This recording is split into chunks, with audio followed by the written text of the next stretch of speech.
Yo, how's it going?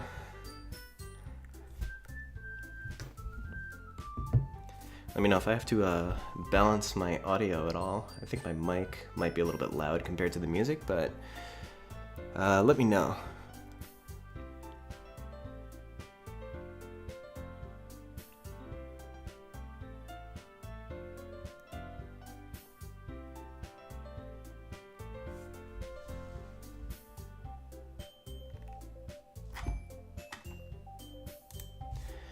Cool, thank you. Now let's see, let me try to rearrange my windows a little bit to make it easier to read chat or whatever. That should be good.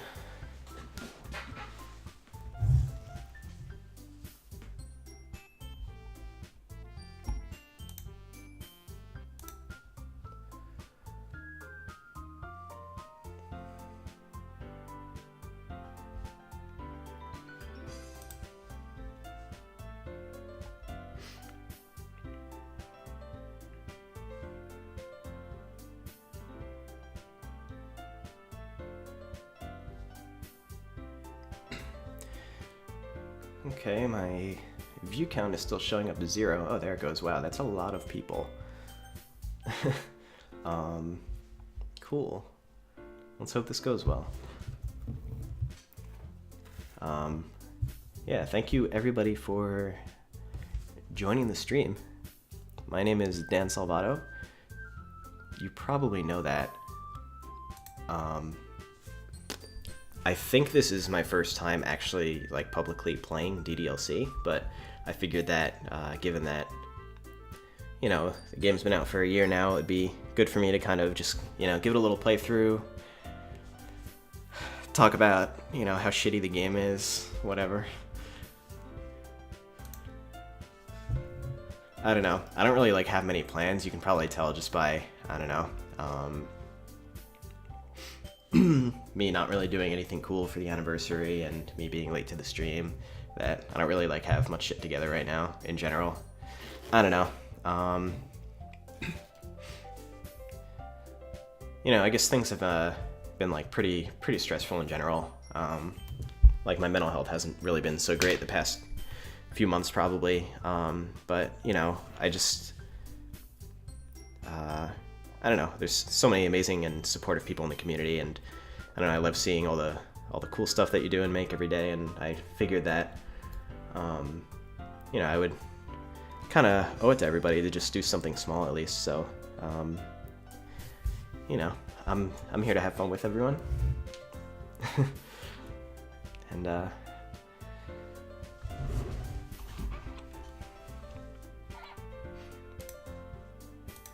that's what we're gonna do. Let me see, my mouse cursor isn't appearing, so let me turn that on real quick.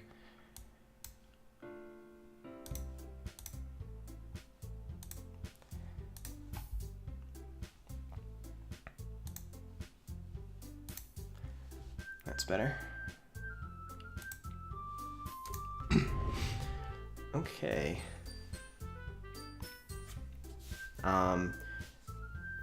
I should also warn you that, like, it's, you know, I wasn't lying when I said that. I'm not, like, you know, there's nothing super special that's going to be happening. I really don't have anything to, like, announce or anything like that right now.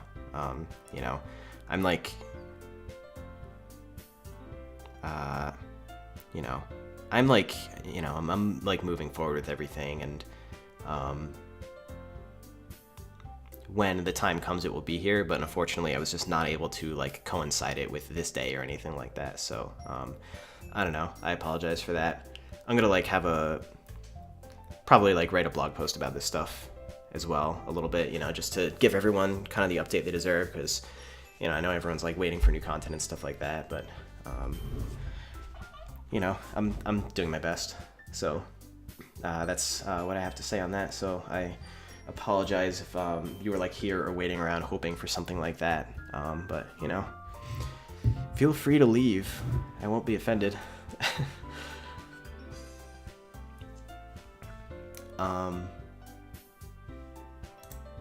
Let's see.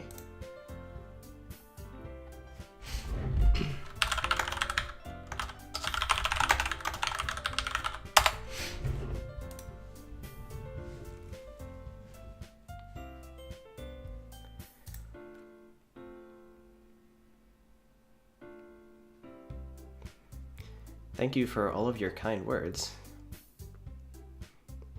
Yo, Yami Amarillo. I completely butchered that name, but that's awesome. I haven't seen you in so long. You were like around for my Yoshi Story speedruns. I really want to get back on that again, man. I don't know. Once I like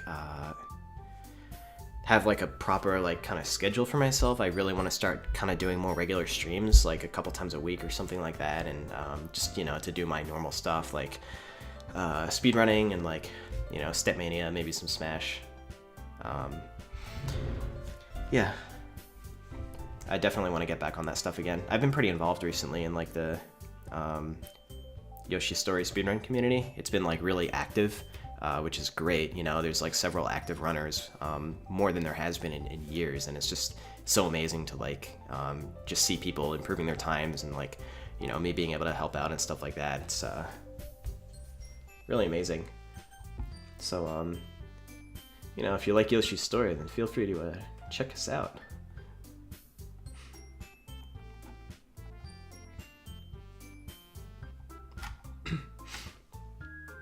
Hello, Bijou Mike. I don't actually know how to pronounce your name, but I hope that was close enough. Thank you so much for, and all of the other content creators out there, thank you so much for like doing DDLC stuff like on YouTube and Twitch and stuff like that. I've had like so much fun, like watching playthroughs and things like that.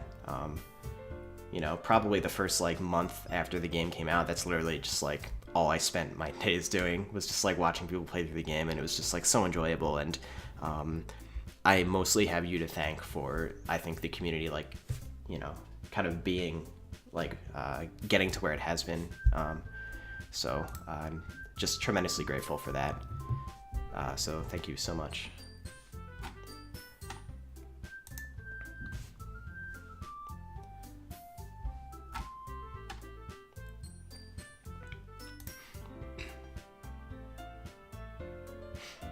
I'm super hyped for Ultimate.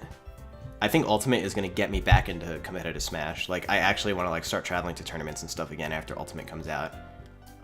It looks like the Smash game that I've been waiting for. I'm like so excited. I'm just going to get started. I don't know why I'm like kind of delaying. Yeah, so I just want to have some fun kind of, you know, talking through the game as I play it. Let's speed up the text a little bit. Yeah, just, I don't know, some developer commentary would be fun, right? Yeah, for like, the first chapter of this game, like, I wrote the first chapter before anything else, because I was like, okay, this is like, you know, I need to kind of like lay the groundwork for like the most generic, tropey, like dating sim that I can think of. And literally just starting off in the first scene, it's like, I don't know, the trope of like the childhood friend like wanting to walk to school together, and like the, you know, the kind of asshole guy like not really, you know, kind of being sarcastic and like not really wanting to be with her. And it's like, I don't know, I feel like you just see that come up all the time, and I thought it was just a really fun way of starting off the game.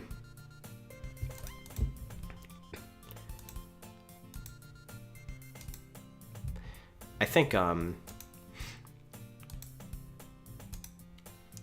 Sayuri had like a few character inspirations throughout like various, you know, various shows and stuff like that.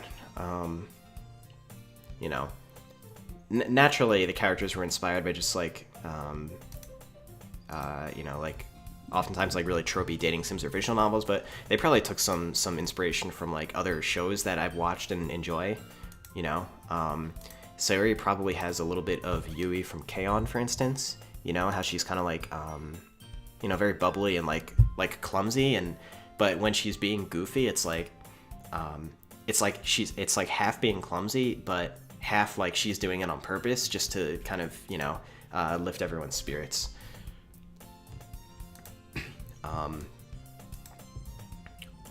But it's not like they're a complete match. I just think like her general goofiness, I feel like that's kind of what I had in mind when I was like writing some of those scenes, you know. But you know, the whole like childhood friend thing is where she gets like really, really tropey, in my opinion.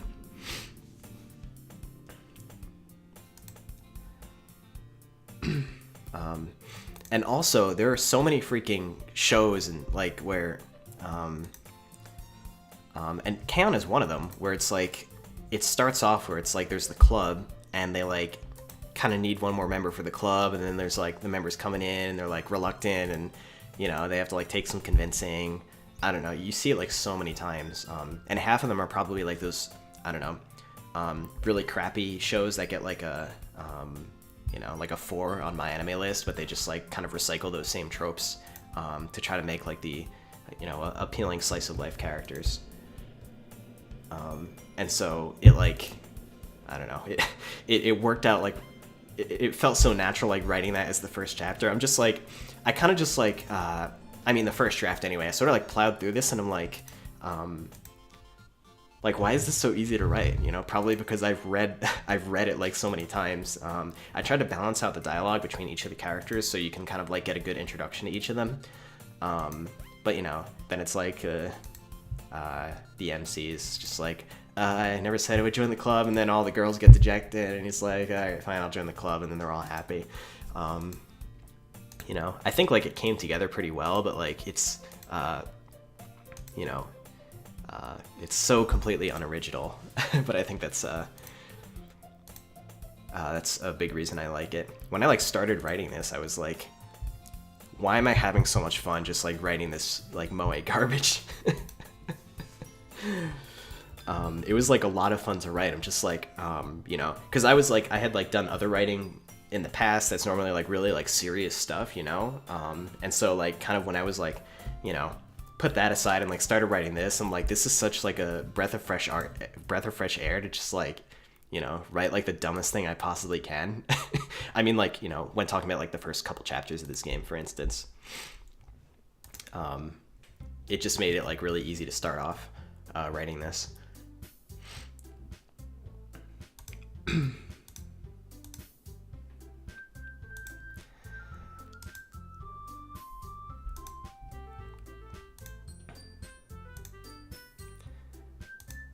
Let's see. I love this line. This club is full of incredibly cute girls. It's so like, I don't know. I like to think like, for people who like pick up this game and they like don't really know what it's about, and people are like, oh, just play it, and then like they start playing it and they see this, they're just like, this is probably the first point where they're just like, oh my freaking god, like what am I getting into right now?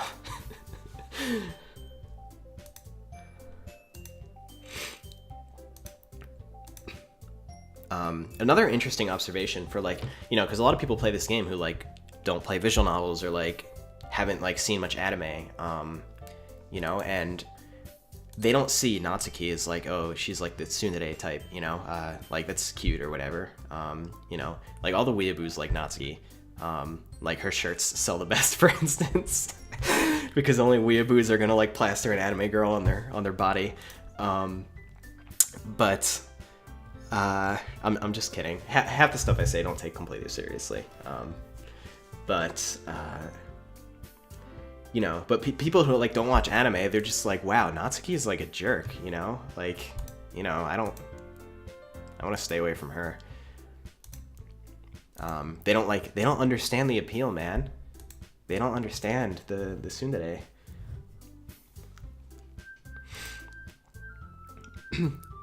Meanwhile, they're like all about Yuri. They're like, oh my god, she's so like shy and cute, you know. You know, that's obviously the first thing that you notice about her.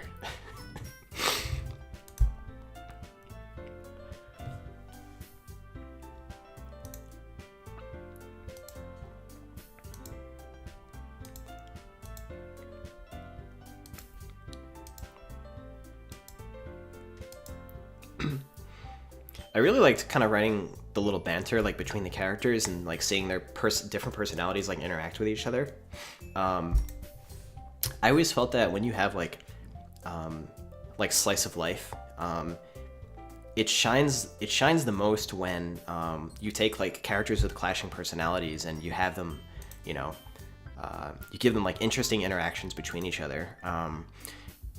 That's the sort that I've like always preferred, and you know, ones that you just like sit through and you just like feel charmed the whole time because you just like spending time with the characters. I think it's when like you know, when there's a lot of focus on kind of their interpersonal relationships and banter and interactions, you know. I prefer that over the types of slice of life that use the tropes to set up like one-liners and punchlines the whole time, if you know what I'm talking about. There's a lot that do that as well. It's like their personality or like their trope becomes like the punchline over and over. I like that less than just seeing like interesting interactions between all the characters, and that always makes me like spending time with the characters. And so you know, I think I try to focus on that more than just like yes, like setting up for those punchlines, if that makes sense.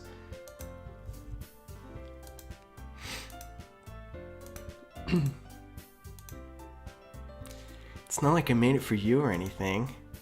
I had to put like this in here, which you know, obviously people who are familiar with anime and dating sims understand that. But a lot of other people actually like didn't really get it, you know, because the quote, "It's not like I made them for you or anything," is like not you know, they're not like familiar with that meme or whatever you want to call it.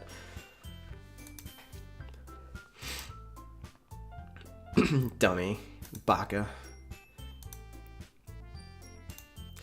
Oh, another thing that I really tried to do with this dialogue, which I don't really mention all that much, but I deliberately wrote the sentence structure and the phrases to make it feel like it was like a poorly translated Japanese visual novel. Like, there's just certain phrases that are like you hear in like Japanese, but you don't really hear in English. Like when someone is like, "That's," like dash, like cut or ellipses, you know, like "sore wa," and they like trail off. You don't really hear that in like English, but I like tried to put those things in here to like make it feel just that much more cheesy, if that makes sense.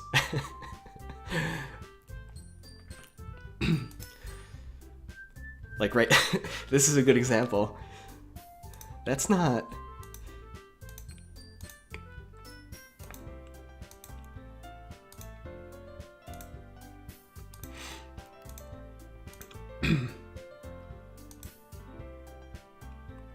Which makes me think, like, when it's translated back into Japanese, like for the Japanese fan translation, it's like, you know, I wonder if that like little aspect of it gets maintained, you know? I guess it does, because that's the way that like anime and manga and visual novels are written anyway, so it's still like tropey in that regard. But I think there's like that kind of extra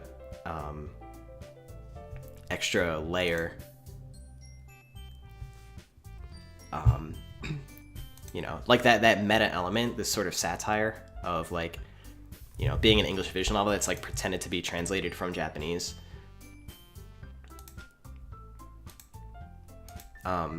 You know, and I also thought about like, you know, like what would like you know, if someone is like, you know, like a super like into anime, just like a teenager, and they're like making their first visual novel, and they like are like piling in all the tropes because that's kind of just like what they have to play with and what they know how to write, where it's sort of in like the fake Japan, and they like use the phrases that anime characters use. I try to like kind of think from that perspective and build like the world and the writing around that, at least initially.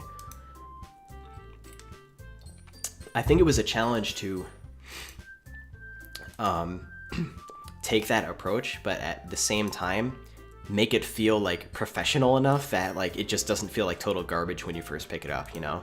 Like between you know, just like the art and the menus and the music. I spent like a lot of time on the menus, just making it feel like, you know, like I was thinking about actual like more professional like visual novels that are made by studios, and like kind of how the menus are like animated and have like, you know, a nice like life and theme to them. You know, how the title screen is like animated and stuff. So I like played around with that a lot pretty early on, and I was like, once I started like, you know, animating the title screen and stuff like that, I just like, I felt I was like so proud of it. I'm like, because I didn't really know my abilities, or like, there's some things that I can like do, but I don't feel confident in them because I've only like touched upon them, and that sort of thing, like UI or animation was one of those things. So when I like when I kind of did that, and I actually like I looked at it and I'm like, I was like happy with the way it looked. It was like such a great feeling,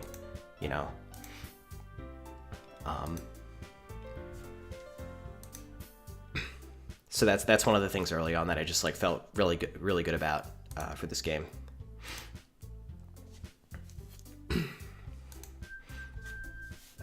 Yeah, I'll probably be archiving this. I'm probably gonna like go go back and skim through it and be like, wow, I shouldn't have said that. But if I don't archive it, then someone else is probably going to, so it might as well be me. This is interesting.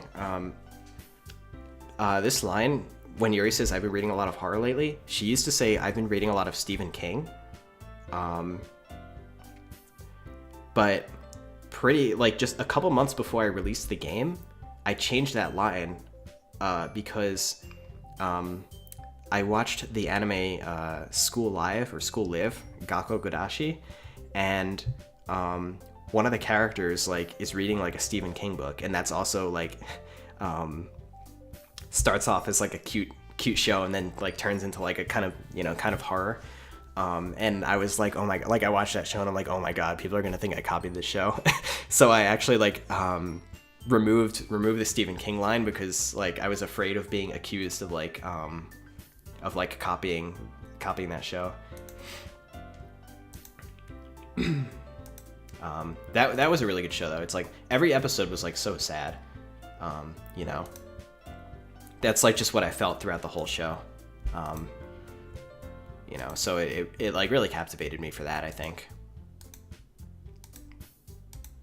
Because it's just like every episode focused on like what was lost, you know what I mean? And sometimes it's just like, something really severe or like, really heartbreaking.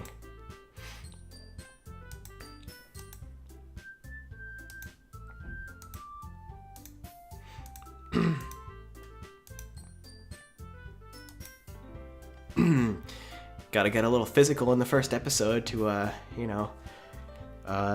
hook the audience. Get them to, buy your merch. She comes up along behind Natsuki and, like, I don't know.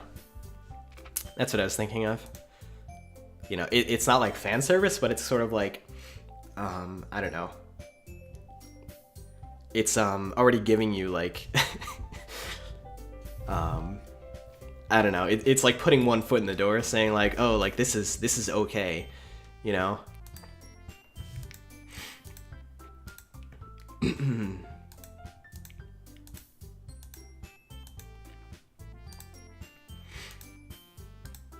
yeah, sorry for like sniffling a lot. Maybe I'm a little bit sick. I think I've had like a minor cold recently.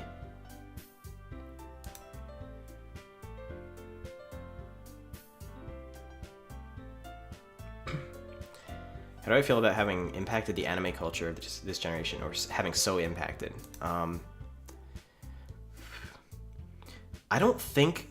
Well, the funny thing is, I don't think DDLC, like, had much... It didn't, like, influence the culture or, like, push it in a specific direction. DDLC is based on, like, Western anime culture. How... Or at least, like, how it's been the past couple years, where, like, people kind of make fun of anime, but they love it at the same time. They just like love poking fun at themselves, and how it's become like very kind of meme centric. I think the game is satire because of its place in Western anime culture. Like on the surface, if you look at like the first act of the game, it's not literally satire. It's just like a generic dating sim, but it becomes satire in the context of the existing culture.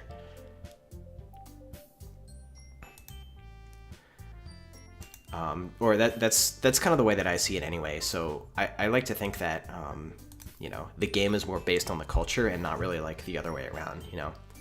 I know that like there's now like a lot of like DDLC memes and stuff like that like in you know, a lot of anime communities online, and that's still like pretty crazy for me to see. It always has been, you know. I'm just still not used to it. But I think that's just because it fits right in with the existing culture, if that makes sense.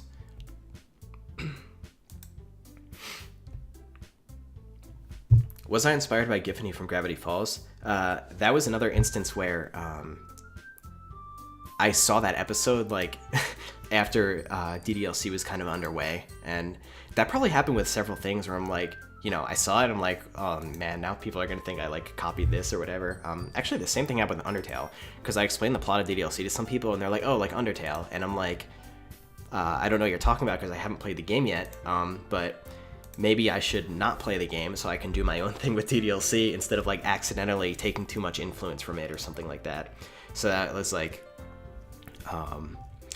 that also happened with Totino. I forget the full name of that visual novel, but the same thing happened. I was working on DDLC, and some people are like, oh, that, you know, that's like Totino, where like the girl, I don't know, kind of like there's one like route or ending where she like breaks the fourth wall or whatever, and I'm like, okay, you know, let me try to like avoid that so I don't take like too much of a direct inspiration from it. But it just goes to show that like the core concept behind DDLC is like not that original, you know? It's been like done a lot of times. I think that's the case with a lot of media, you know? Like how many, you know, like how much anime is just like the same basic plot, especially like slice of life, but then there's probably one or two that you just like so much more for some reason because, you know, that's how I feel anyway with like certain types of media, because oftentimes it's like something you more personally relate to or something you like about the execution or the characters or whatever. You know, that's the case with games with like, you know, DDLC, Undertale, Totino. People have their preferences on which they like more. I after DDLC came out, I think people were comparing certain aspects of the game to Totino, and a lot of like visual novel enthusiasts felt that it was like a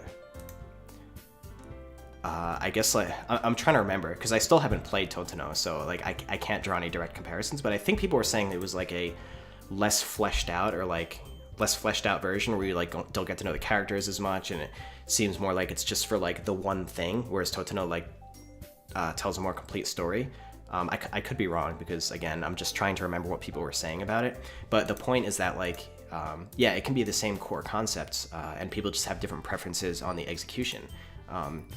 And there are a lot of people who like the way that DDLC was executed, despite it, you know, other types of media having done it as well. And that's something that I, of course, can't help but be very happy with. I'm really glad to have provided that concept in a way that people enjoyed that much. Yeah, that was it. Kimi to Kanojo no Koi. When I say Totino, I think that's people also refer to it as that, right? If I'm recalling correctly. But when I was saying Totino, I meant that game.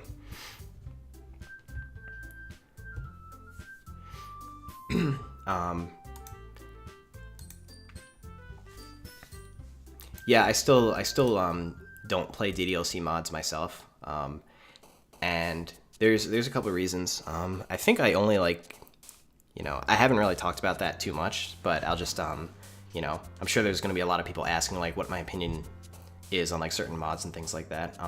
Yeah, I decided pretty much like not to, you know, not to like start seeking out and like playing those mods because I think it would be just unfair for a couple of reasons. One, it's guaranteed that I'd only get the chance to play some mods and not play some others.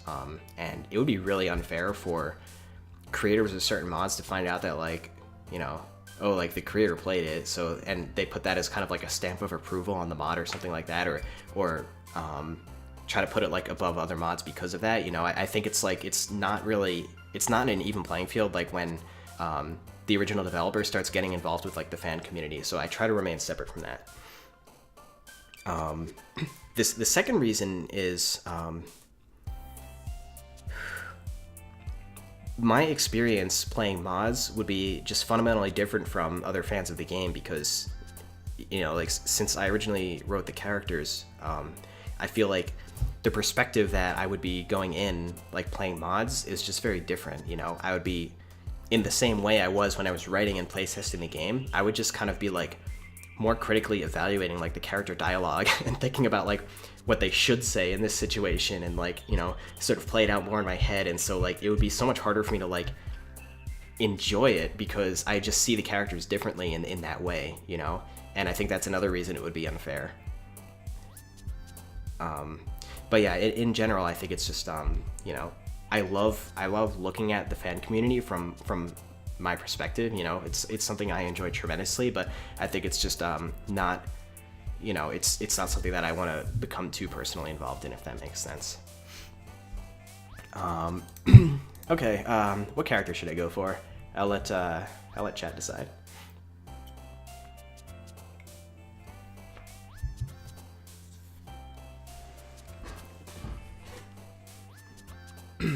Natsuki, Yuri, Monica, Yuri.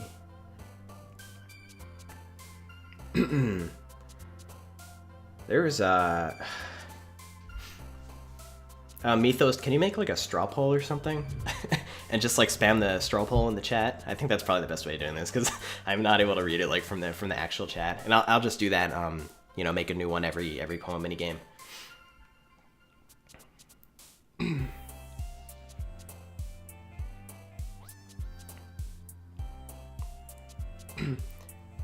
I think this is one of my favorite tracks in the game. I had so much fun writing this track. It shifted directions like several times until it got to the point where it is now. But like,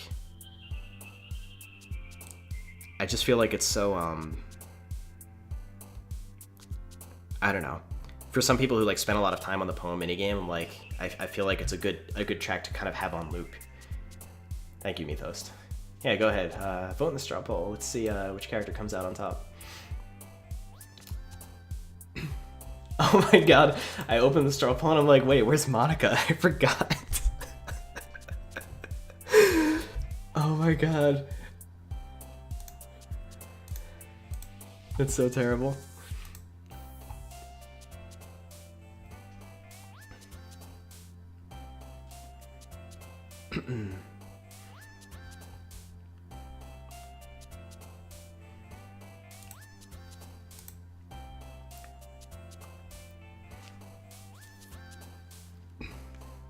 Wow, Sayuri's actually in the lead.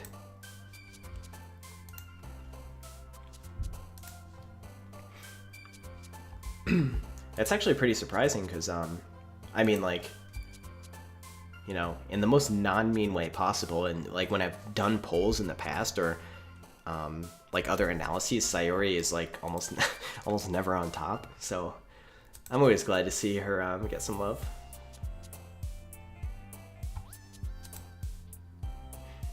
It also like depends on the demographic and stuff, but all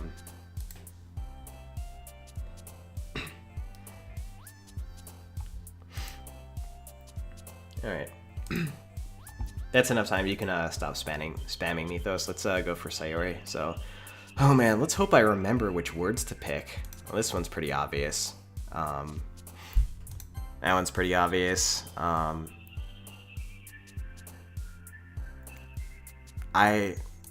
Okay, probably this one.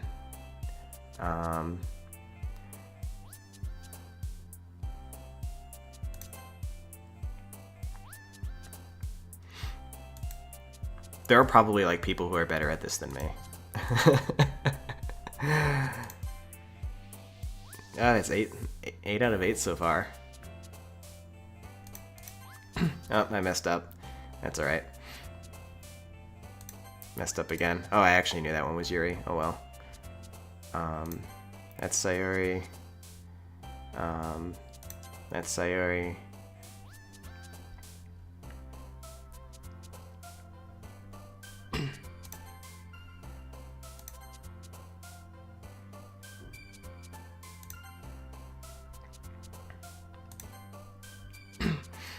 Well, that's enough Sayuri to like be on her route anyway, so.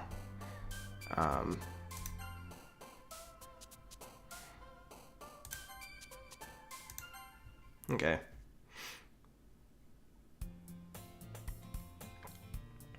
we are back.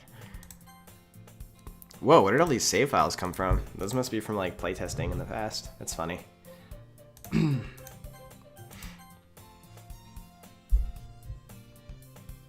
How is creating the 20XX Tournament Edition for Super Smash Bros. Melee? Thank you for asking.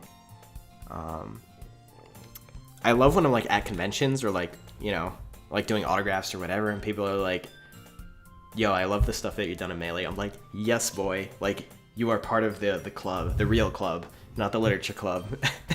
You're part of the real club. I love my Smash Boys. Yeah, it was so much fun making 20XXTE initially. Fixing bugs and stuff was incredibly stressful though, because, you know, I like took pre-orders for the memory cards, and then like all of a sudden, like, you know, I'm like responsible for all these people's money to like get the memory card to them and make sure it's like relatively bug free, and like, I don't know, that was like an incredibly stressful period of my life. That was like horrible, like going through that. I like definitely could have done that better, but that was like years ago at this point, and like after that it was so much fun for me to like add new features and stuff like that.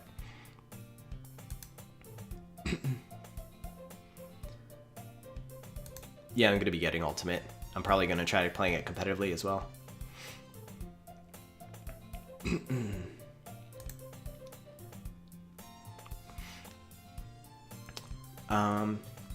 Yeah, I do want to talk a little bit more about the music in this game. I would say that like, let me think. You know, the reason that I wanted to make the music myself as opposed to like hiring someone, for instance, was you know, I feel like it's just the type of game where most of it's going to be like this really generic, upbeat, like dating sim music. And although my music production skills and composition skills are like not really at a professional level yet, like I'm able to make like simple sounding stuff with simple notes, you know, and kind of the repetitive melodies. And that's really what I wanted to do in this game. Just like, I don't know, make I wanted to like get the tunes kind of stuck in your head, like make them hummable, you know. I think theme songs are like in games are so great when it's like a very memorable and hummable tune, you know.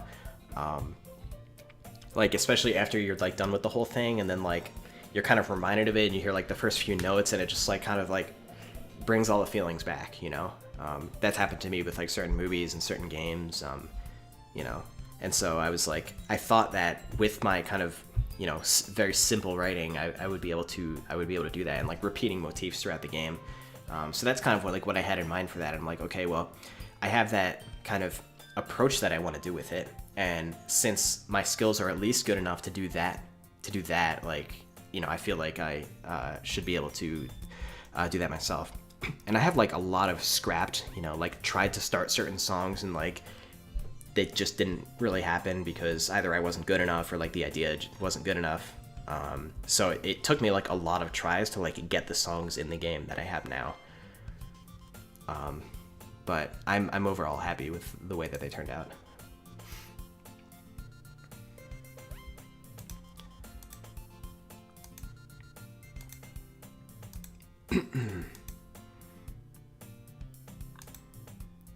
MC throwing some shade at Sayori.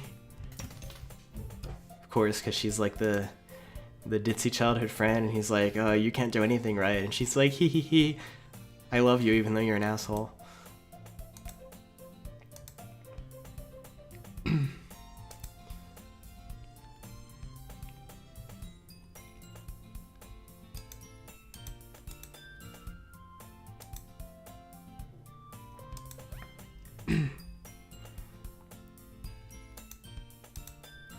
And Sayori is trying to be like, I don't know, trying to like hook up MC with like the other club members. Not literally hook up, but she's trying to like kind of like bring them together a little bit, because she's just like, I want everyone to be friends with each other and not care about me. Sorry, I shouldn't have said that in such like a making fun of her lighthearted way.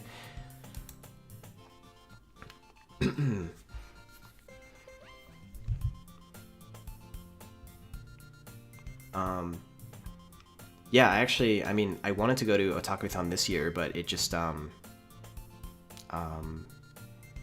Unfortunately, I was not able to. But yeah, I would definitely love to go to it next year.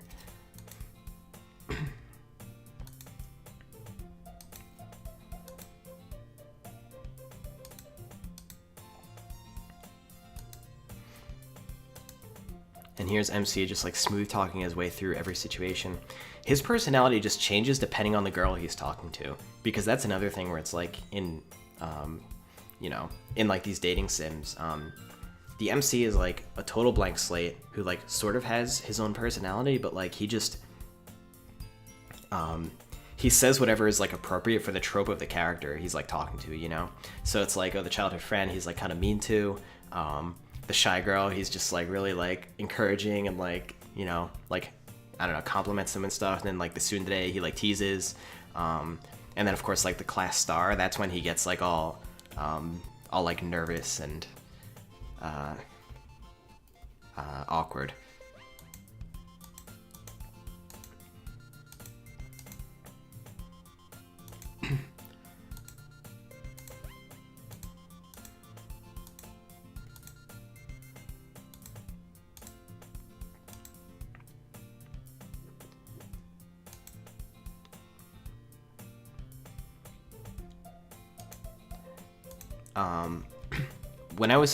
When I was like working on the early stages of the game, I decided on the overall chapter structure pretty early on. I was like, okay, let's have the base chapters, and then you get the exclusive scene depending on like which girl you select in the minigame, because that's the way a lot of like dating sims work anyway, where it's like at the end of the chapter, it's like you pick the girl that you want to like pursue, like especially like the like kind of the lower budget ones, or like the eroge. It just like literally lets you pick the girl.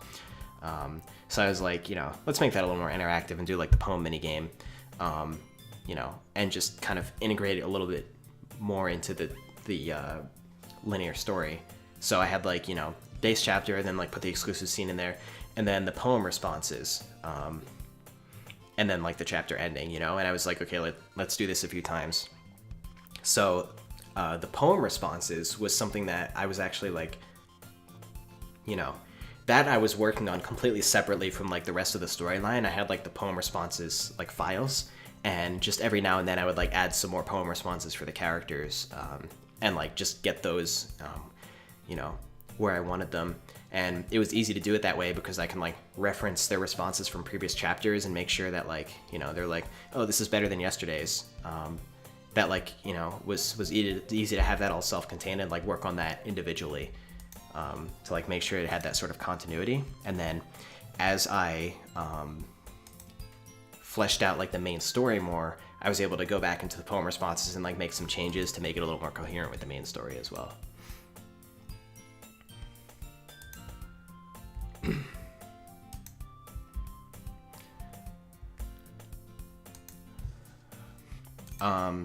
I never considered having voice acting in this game, because that was beyond the scope of like what I wanted to do.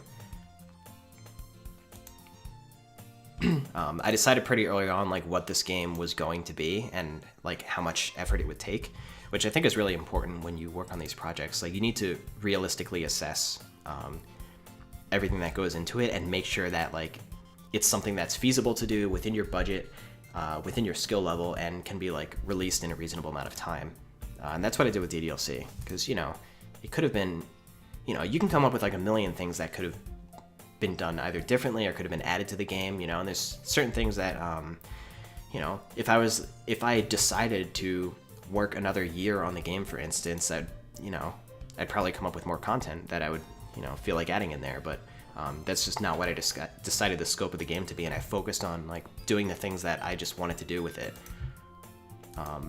So that was a little bit of a tangent, but kind of voice acting sort of falls under that, because finding voice actors and like, suitable ones, and doing auditions and hiring them and like recording all the lines and like re-recording them, and then like mixing them into the game properly, that is all stuff that takes so much work, like an incredible amount. And I decided it was just like, beyond the scope of this game. Aside from that, another important thing to note is that this game is not written in a way that's designed to be spoken out loud, because as I was saying before, it's written as if it's kind of like poorly translated into English from like, you know, the original Japanese, or, you know, original, like, you know, taking like Japanese phrases and stuff like that. It's like stuff that, especially in English, just sounds really awkward when spoken out loud, like in a literal sense. You know, I think that when you're writing like dialogue, it's written differently if you write it for the purpose of being spoken out loud versus for the purpose of being read on a screen. So that's one thing I considered as well. And it's just, you know, I don't call voice acting like something that's missing from the game, because based on that, it probably just wouldn't fit properly with the way the dialogue is right now. And you get a different experience when voice acting is not there, because hearing the voices in your head is a different experience in itself, versus hearing it out loud.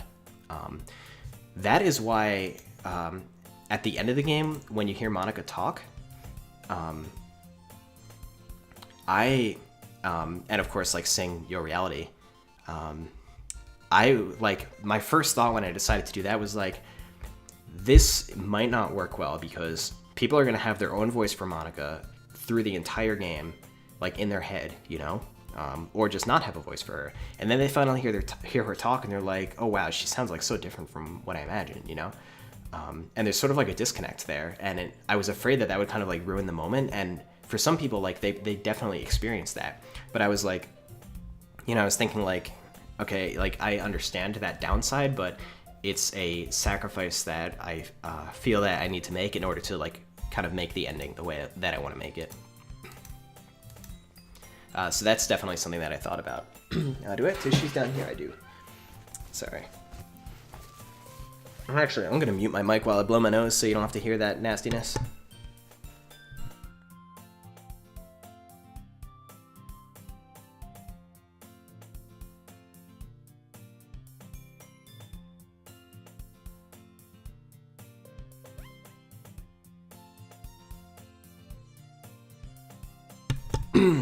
Alright, we're back.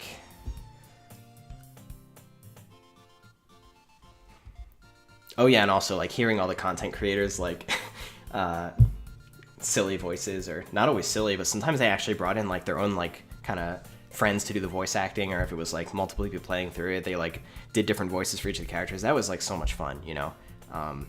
That wouldn't have been there if you know, again, if the game had voices. And it's you know, I'm not trying to make any justification. I'm just saying it's like a different experience based on like which you choose, and it's not like one is strictly better than the other.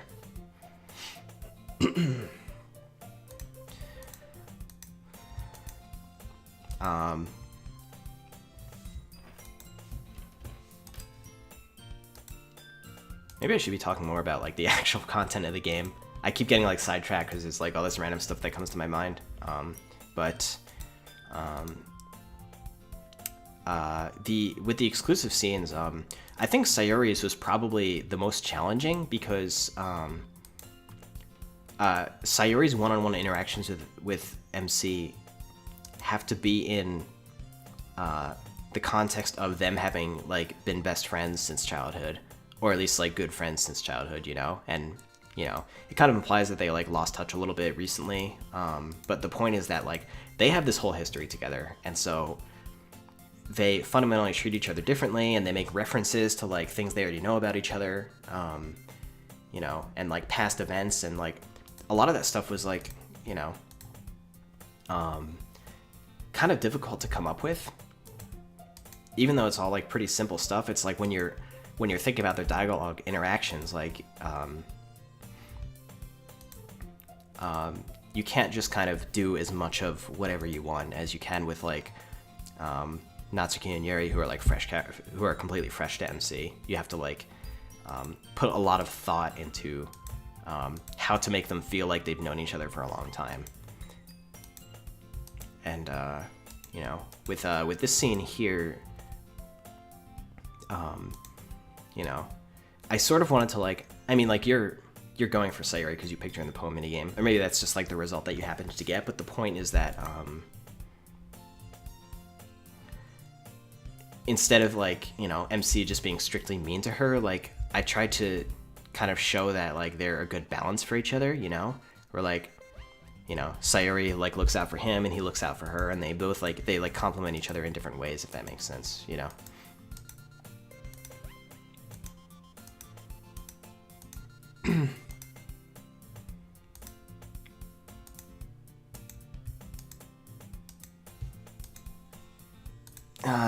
Let's just click through this booby talk. We don't need that on my stream. This is a PG stream.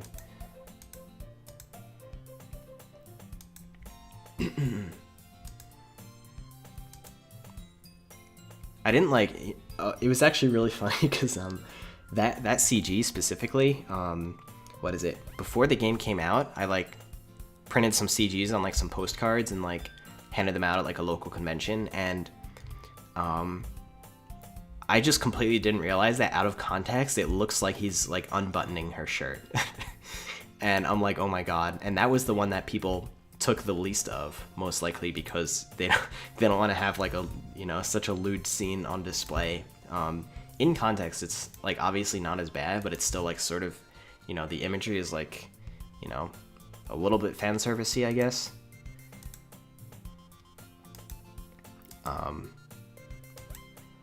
I don't know. I wasn't really like going for that, I don't think. I was just like, I don't know. I was like, let's do the thing that like anime does, or like that dating sims do, where they have to sneak some kind of like, you know, some kind of boobs joke in there. And like make everyone feel awkward.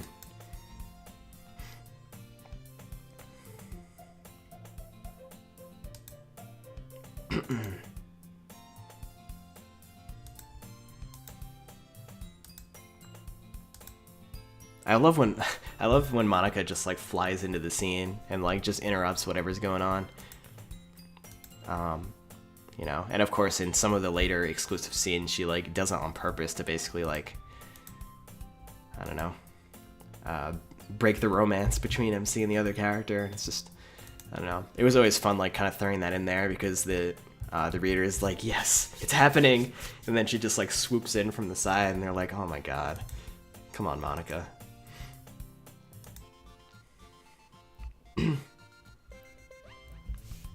Monica, no, I mean, yeah, Monica never had like a route because the whole point of the game is that she doesn't, you know? That's the reason that the game has a plot.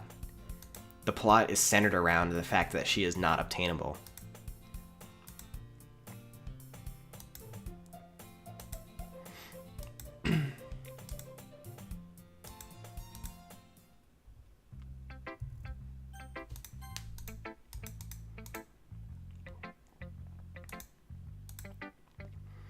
I think in the same way that I mentioned that like dialogue in the exclusives with Sayori was difficult, her poem responses were also pretty difficult because her I don't know, her trope makes it a little harder for her to like overtly crush on the protagonist, because they already have their system, or they already have their like dynamic, and it's hard to like, I don't know. Natsuki and Yuri, like, I don't know, their tropes lend themselves so well to you just like doing stupidly cute stuff with them, but I feel like it was a little more difficult with Sayori, you know, with like the established friendship, and you know, I can't rely on her just like, you know, getting all like shy or whatever, like, and blushy like with Natsuki and Yuri. I had to like, you know, I guess come up with a couple other ways of showing her kind of like, you know, falling for you a little bit more.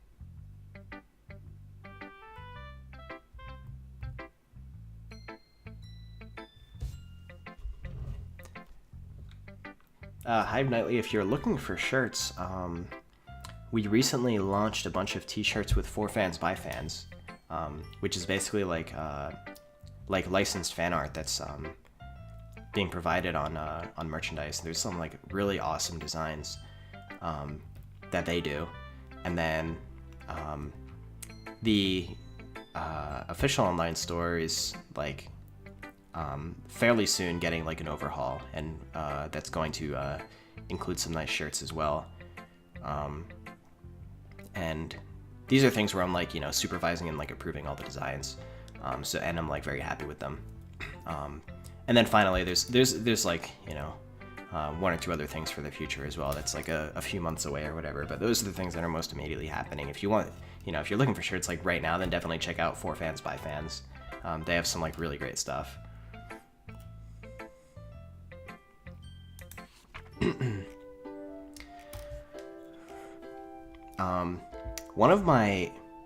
Another one of the things that, like, you know how I was talking about before, how like I felt like really good and, you know, like proud about how I was able to like put enough effort, or I was able to get the UI and like the general aesthetic of the game to the point where like it you know, felt like fairly professional, I guess, or at least not like totally crappy. There were a couple like little touches that I added here and there, and like, you know, after I managed to pull them off, I was just like, I felt so good about it. And the music change for the poem games was one of those. I was like so excited to do that. You know, I was thinking like, oh, it'd be really cool if like the poem sharing song like changed as you're reading each character's poems, like to kind of suit the personality or the mood of the poem. But I wasn't sure like if or how I was going to be able to pull it off. And so after I kind of like composed them and like figured it out in the code, like I was just like really happy with the way it turned out. And you know, that's just like something about the game that you know, I'm just very glad that I did. Just those like little nice touches, I guess.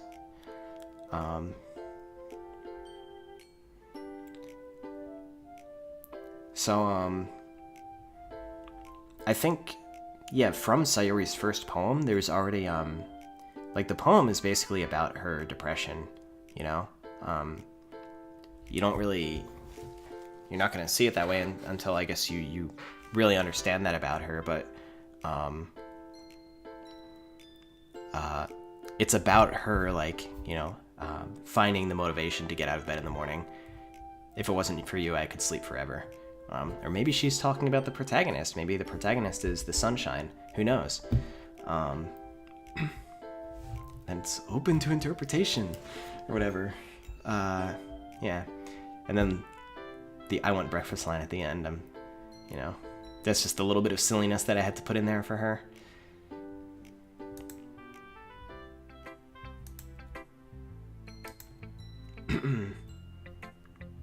The music transitions were hard-coded, but they were coded in the Ren'Py engine, like with the music playback tools that Ren'Py provides in the SDK.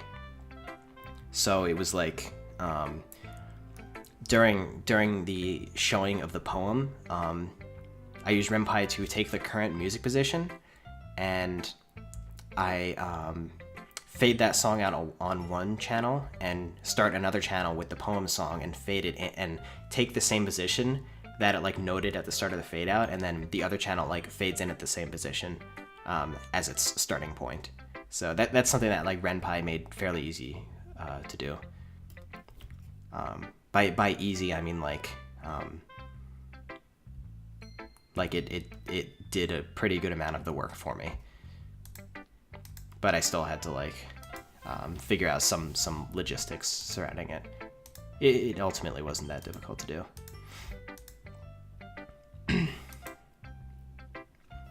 Yeah. Now the protagonist is like accidentally says something mean, and he's like, "Oh, I didn't mean it like that." It was actually nice.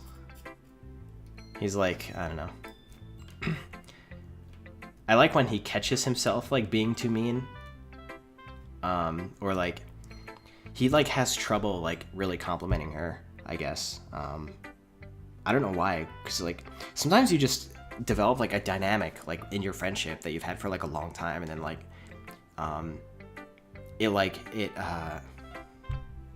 you know, it kind of dictates like the way that you speak to them. It's like if you know, certain friendships, this especially goes, I think a lot of guys experience this, where, you know, you make guy friends and you just like, you can't really be too emotionally open to each other, you know what I mean?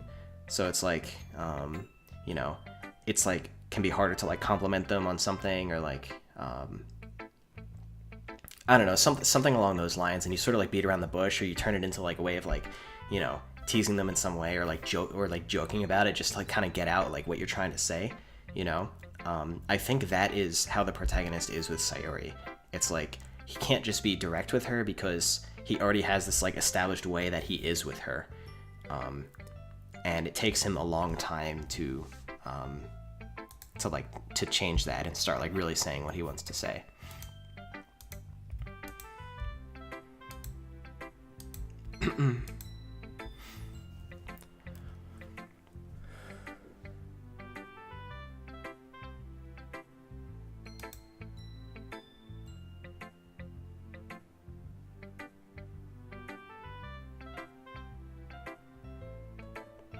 Oh my god, it's Cedric.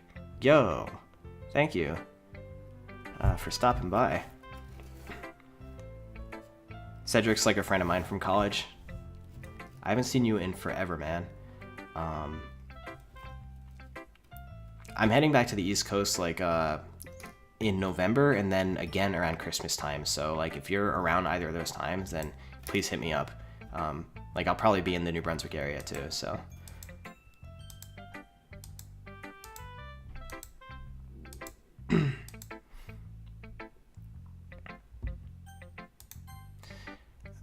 Okay. A lot of Natsuki's poem responses are like the shortest. Because she's just kind of like, you know, she's sort of like blunt anyway.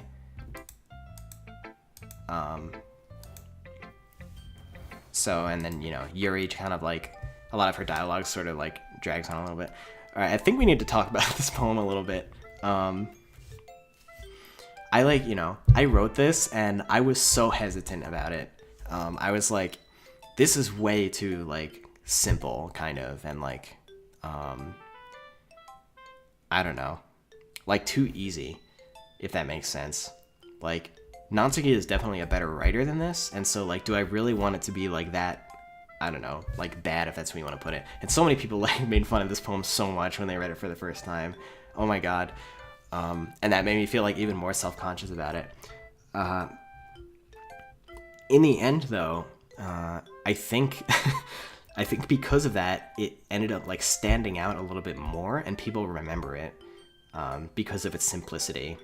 Like its rhythm, and it's like kind of the quotes used in it, like I see them like resurface here and there, and so I guess in the end it sort of worked out. But like I felt bad that like, especially a lot of people who like aren't like into the tsundere type, like they already think Natsuki's like a jerk, and then they see like this ridiculously simple poem from him, and like, oh my god, like, you know, just like I should have given, like, I shouldn't say it, I should have, because I just talked about how like this ended up sort of working out in a way, but I feel bad that I didn't give her a little bit more credibility for, like, you know, I should, you know, especially since you find out that she's like already a writer, and it's like, I don't know, it would be nice if she kind of like blew everyone away with like some, you know, like redeeming quality after she's kind of like this off-putting or like unappealing personality or whatever. I don't know. That's only from like one perspective, you know, the type of people who experience the game or the characters in that way. But like that was definitely on my mind. That's all I'm saying. But you can tell she's not confident in it. I don't know. Maybe like she didn't put much effort into it because she wasn't really feeling it. I mean, like the poem itself is like about like, you know, giving up in the first place, or how she like, you know, doesn't feel confident in it. So in that way, it's sort of like a self-fulfilling prophecy. So that's you know, that might be one way to look at it. Mr. Protagonist has to like sugarcoat, be like, oh, I liked it. But there's like, you know, I mean, there's truth to that. Like, the protagonist is saying that, like, you know, he gets to the point, which is that like it's, you know, the point is for someone to express themselves, and you know that immediately like, you know, gets Natsuki out of like sulk mode, and she's like, yes, like, you know, I'm glad you understand, and now I can like kind of talk about it in like a more serious way.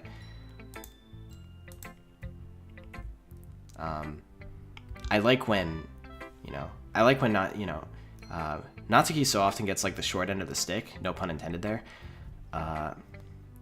But when she kind of has like redeeming moments, it's like, you know, I like that. It's like, I feel like she deserves it, you know. The whole point of her character was that like she, you can tell she's in like probably a really bad friend group for her, where like, it's one of those friend groups in like high school or like, I don't know. So a lot of people like, they have a friend group in middle school or high school where the dynamic of the friend group is just like, they just like make fun of each other all the time, and they like pull pranks on each other, and like they're like mean, and it's like funny, you know, it's just like their dynamic. But when it gets to somebody a little too much, there's like no one there to really stop it, and that person can't like express that because it's not part of the dynamic, and so like things go a little bit too far. And I think that's the way it is for Natsuki, where she's like, you know, an insecure person, and like people probably make fun of her for her hobbies, and like, you know, that she likes manga and stuff like that, you know, probably in jest, again, because that's just like how the friend group is. But like Natsuki really takes it to heart, and like it like really lowers her confidence, and feels like she is just always insecure around people. It's like that's how she thinks it has to be, and so she carries that personality like into the club, because that's just that's like what she knows, if that makes sense. And so she constantly feels the need to like find this sort of self-validation or like prove herself, and you know, her like kind of general meanness to other people is probably stems from that dynamic that she had in the friend group too. And so that's just like, you know, it's an unfortunate situation, but a big part of her character development, I think, is like learning how to you know, be comfortable with the other members of the club who are as interested in you know, really being friends with her, you know, in like a nice way as she probably is with them, you know. So that's kind of like, you know, something I really wanted to do there with her character. You know, it's like, you know, if I'm gonna make like this tsundere girl, like there has to be like, you know, if I want to personally, I guess, care about the character and not literally just have them be like a one-dimensional trope, then, you know, there has to be like, it's like, why is she behaving that way? You know what I mean? And I think through high school, like I was friends with so many people who like had these insecurities, or were like in those kinds of friend groups, and I had so many of my own insecurities, and like thinking back to like high school and in some cases middle school, like you know, I was really thinking about like all these characters are probably just going through so many of those same things, and I really wanted to like convey that in their personalities, you know. It's like a tough time for a lot of people, you know.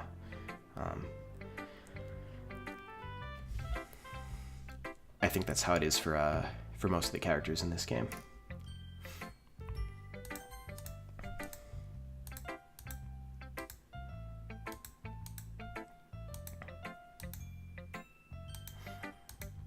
Oh, Yuri.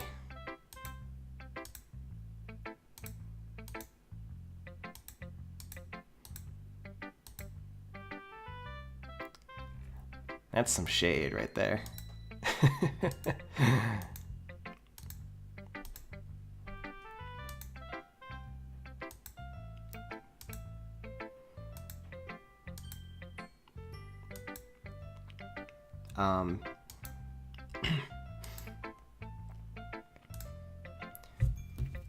Yuri's it's interesting the contrast with Yuri, like as opposed to Natsuki.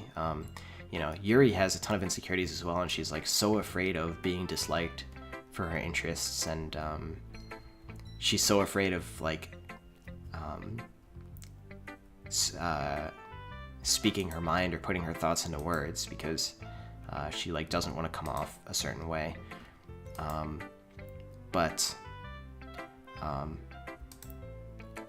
there are other things where she thinks like really highly of herself, or she tries to anyway. You know, I think she wants to convince herself that these certain things about her are like better than everyone else, and like the people who make fun of her are just like, you know, like immature and like childish, and she's like better than that. But I think that in itself is also like a defense mechanism, you know? And that's another angle that I also experienced kind of through middle and high school, that some people would take if they had those sorts of insecurities regarding other people, you know? I was probably guilty of that like in middle school, you know? I was like kind of like a arrogant asshole.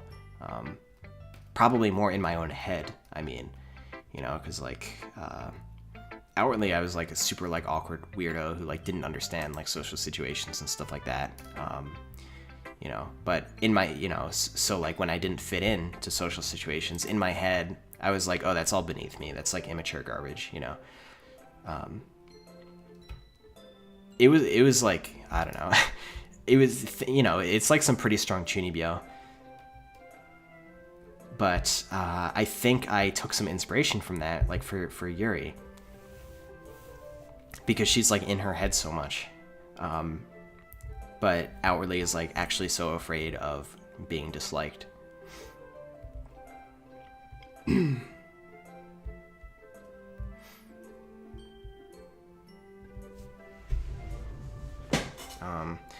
And of course, you know, like her sort of chunibyo nature, she's like, oh, I have to be like, you know, all sophisticated and like highbrow and intellectual, so her poems are like super metaphorical and like, I don't know, has some like more advanced vocabulary than the others, you know, but sometimes like getting too abstract and metaphorical is like, I think Natsuki actually says this too at the end of this chapter when she's like arguing with Yuri. She's like, oh, making the meaning all cryptic is just an excuse to not have any meaning at all, you know, you could just like kind of pull it out of your ass or whatever.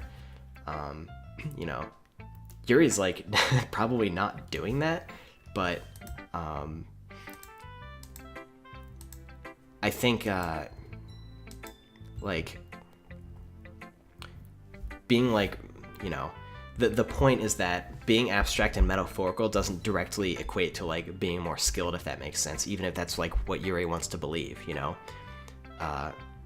If she like has that idea of like the more intellectual type of writing, it like has to be that, then that's just kind of like what she's pigeonholing herself into.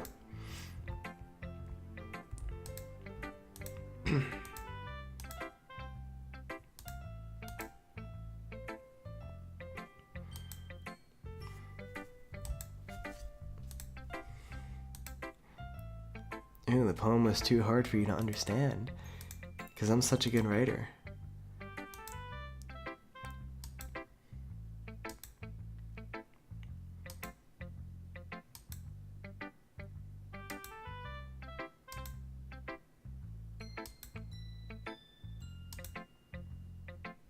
Oh, it's nothing.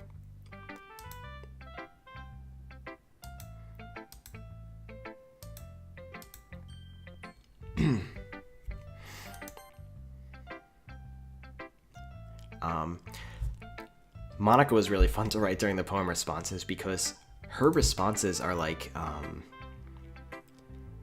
they are, once again, like at this point in the game, like with Monica being like, she's supposed to come across as like the guide character, you know, or like kind of the mascot of the game who helps you along, like to, you know, pick the girl that you want or whatever. And so she like talks more about the other girls and is like, oh, this is what those characters like, you know?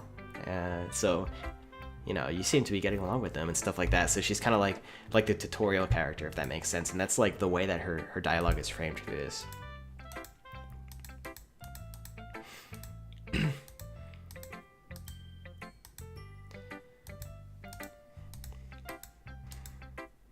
You know, so she's like, oh, this is something Sayuri would like. So it's like, in case you're not picking up on like the way the poem minigame works or like how to go for your character, she like, or you want to go for a different character, she like kind of explains like what each character likes in the vocabulary.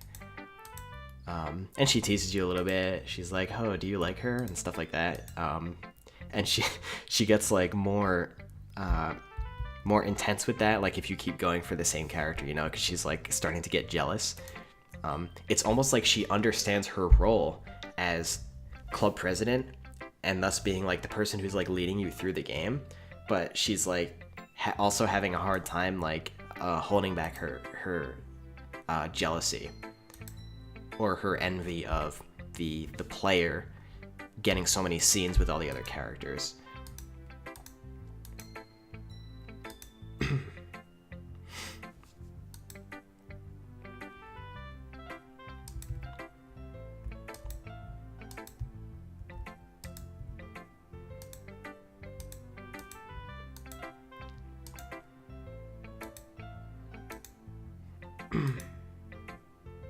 It's not like you have to worry about impressing them or anything. Already like breaking the fourth wall a little bit. It's so much fun to just like sneak those tiny little things in there that could be like taken in proper context, but also like thinking about it in that context is like, I don't know.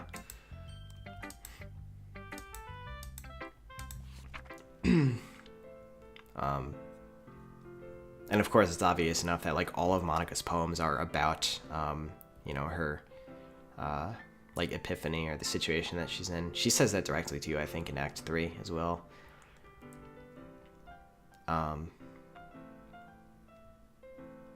Yeah, I thought that would be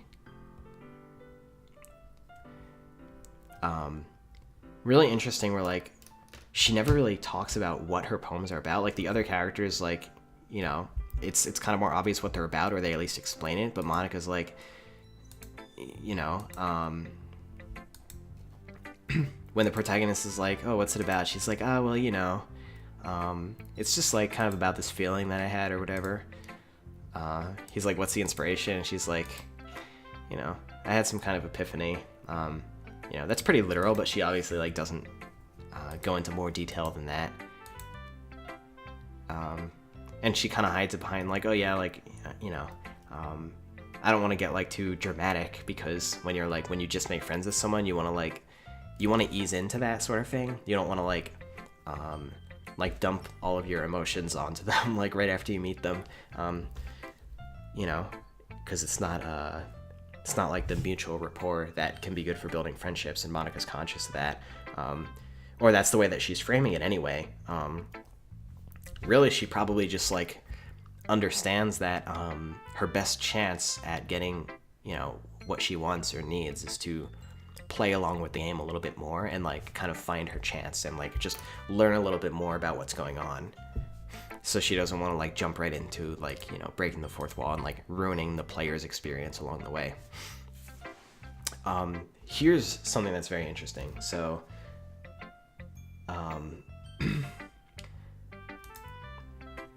Monica's writing tip of the day. That's something that, first of all, I had like a lot of fun with, because once again, you know, this game is full of setting up rules for itself that can later just be exploited and like do things that the player doesn't expect. But Monica's writing tip of the day originated because this particular one, when she's like, you know, giving you the tip where she's like, you know, just don't get stuck on like the one word.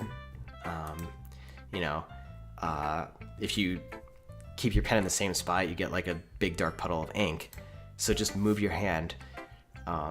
You know, that is a direct reference to, of course, in your reality, the line, the ink flows down into a dark puddle. Just move your hand right the way into his heart. I was, like, when I came up with that line, I liked the line, but I was like, I need to make sure that, like, the metaphor that Monica is explaining, which is like her pen is in the same spot and she like can't decide like what to write next or like what choice to make next, but it's like, you know, causing more problems for her because it's like creating the dark puddle of ink and she needs to like, you know, just you know, go with the flow. I felt the need to like just explain that a little bit better, because I felt like that was a little bit too much like the line in the song I felt wasn't quite clear enough to get all of that context in there. So I was like, let's let's like include this as, like a writing tip in the game.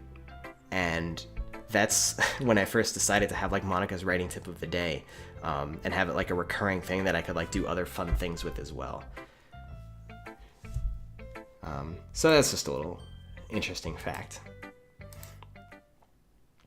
And it's not like, when I say that, I'm not like trying to not give people enough credit, but I was just saying that, like, because that line could probably be like interpreted in various ways and stuff like that, but like that was one particular one where I wanted to like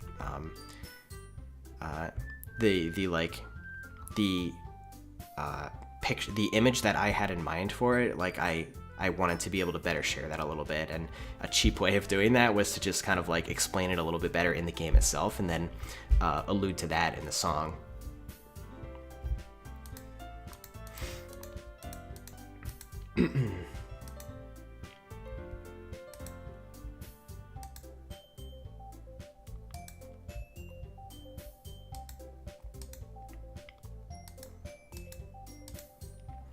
This scene was so much fun to write.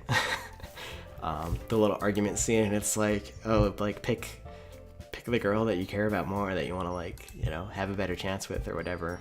But it was like,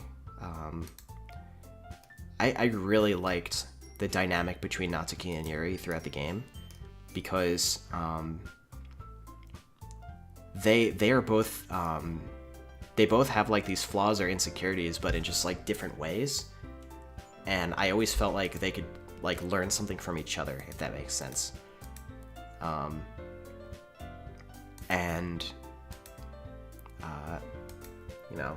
That already started from this chapter where they like get into this argument where I wanted them to both be making valid points,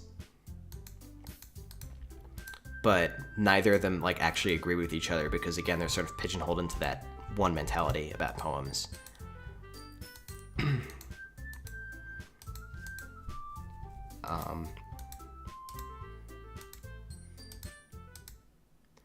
I think it was a good way of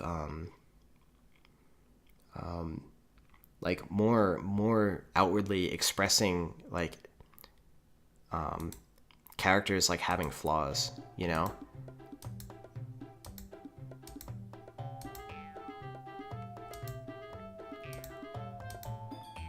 Like they can't be like just the perfect cute trope that they represent. I mean, they could be, but like if a character, fundamentally, if a character has insecurities, then that's going to manifest in ways that turn it like that, cause I think these sorts of scenarios, or cause like flaws in their outward personality in certain ways.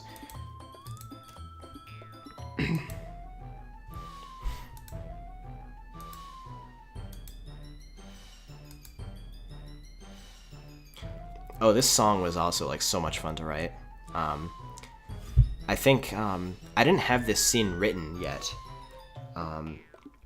when I came up with the song. I think I was in like a coffee shop with my sister, and I just heard a song that was playing on like like their Spotify playlist or whatever, and it's like the music was like really quiet, like oftentimes in coffee shops you like can't really hear the music unless it's like empty in there, but like I was able to hear like the bass and like the bass line of the song, and it sort of had that like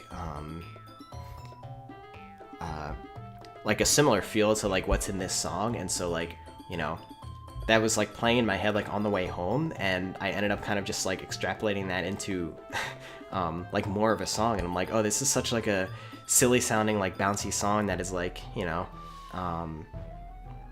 would be really good if there's like something something frantic happening or panicky, or like something's not going quite right, like, or like there's this argument, and so like I was like working on the song and like knew that it would be like a really good fit for something like this. So I'm really happy with the way that this song turned out as well.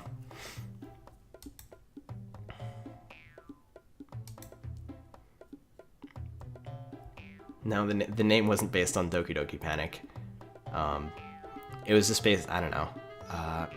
I came up with the name like long before I even started the game's development, because like it was just such an easy, like, generic name for the game, you know? Like Doki Doki being like, you know, the obvious onomatopoeia for heart beating that like you hear so much in like anime and stuff like that, you know? That's more where it came from. And it was this Doki Doki Literature Club.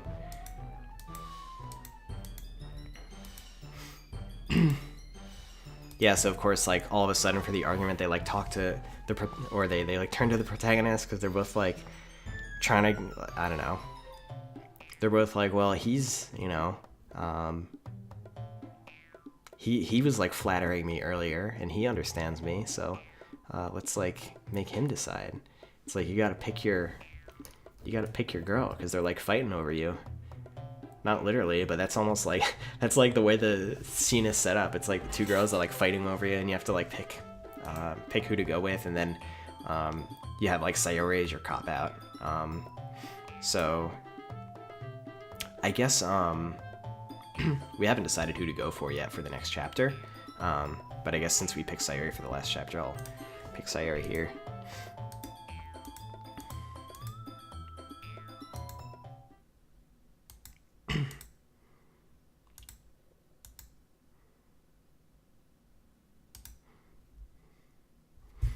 What a complete non-resolution. He's like, stop making Sayori uncomfortable. He's literally just like shifting the burden from him to her. She's like, oh, everyone like,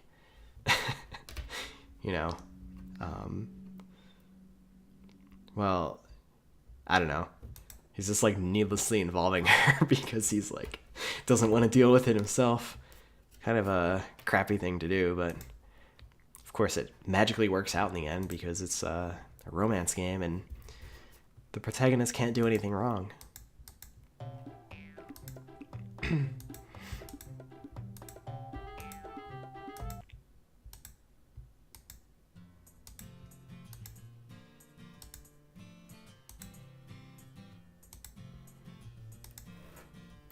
And she like tells it how it is. She's like, oh, there's redeeming qualities in both your poems, and like, you know, stop like getting so worked up over it. Stop like feeding into your insecurities, and you know, just learn to respect each other for your differences. That's like it's so funny because well, ignoring the boobs comment, which conveniently like diffuses the scene. It's so funny because there's a really ironic theme that I tried to incorporate into the game, and especially between Natsuki and Yuri and their own interests and like their insecurities, which is that if there's something that makes somebody happy, then like who are you to like, you know, be an elitist and say that like their taste is bad, for instance, you know?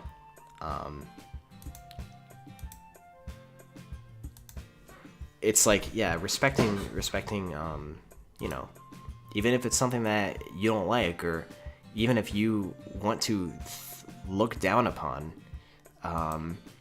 if it is bringing joy to certain people, like you should respect that it does that for them, and let them experience that, and let them be happy with that.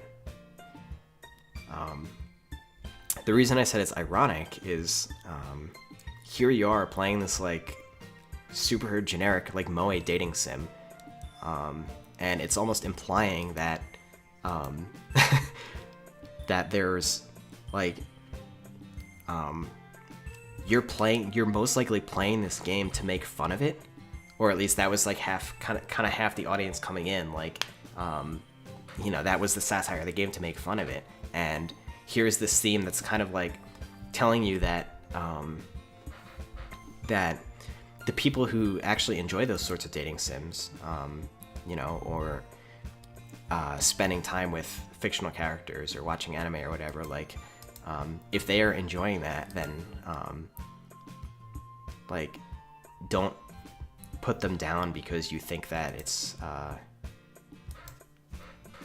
because you have, like, a low opinion of it, you know? Like, let them be happy with it and respect them for it, and, there must be something about it, that they're, getting that enjoyment out of, and that should be enough for you to give it some, at the very least, some respect, even if you have no interest in it yourself. So that's sort of like the meta theme that goes on there, and that kind of recurs throughout the game when it comes to like Natsuki and Yuri, as they, you know, by the time we reach the epilogue, they sort of like decide to finally like respect each other's interests and, you know, see what makes the other person so happy about it, even if it's like not their thing.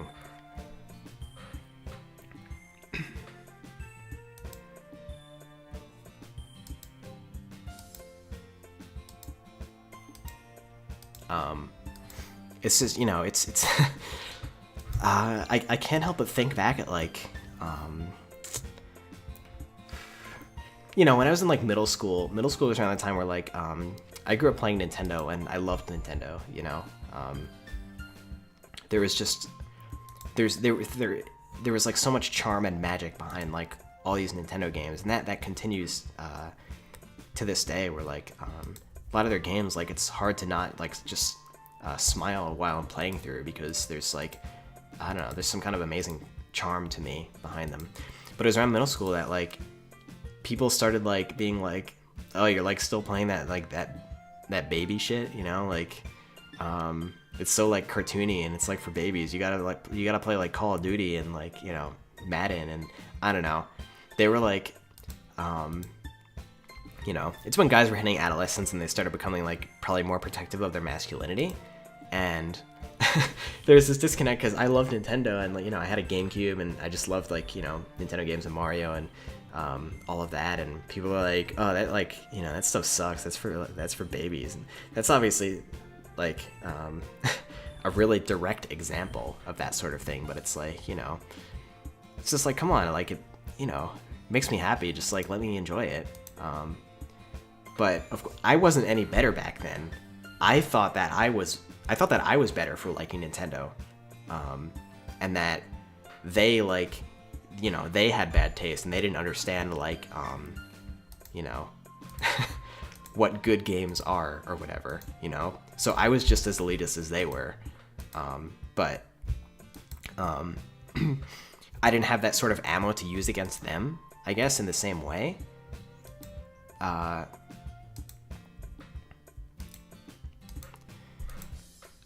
But that's just like looking back at my interests versus other people's interests, and the way that it made me feel when people like put down my interests. I think that, like, you know, trying to like thinking about it from multiple perspectives like that, I think it made me realize that I was probably doing the same thing to other people, and it was just like, you know, not fair. Like, if I'm entitled to my happiness for my interests, then, like, you know, they're entitled to what they want as well.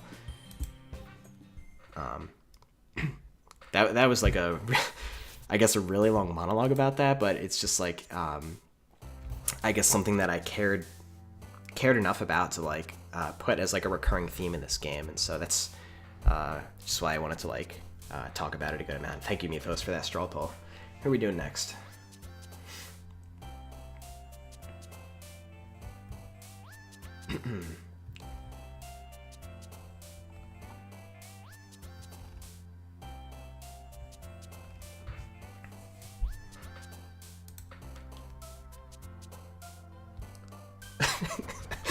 Best Girl 2 actress again, current code. Oh my god, that's so good. You know, today is Akiha's birthday.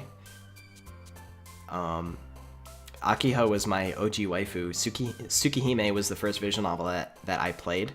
And Akiha,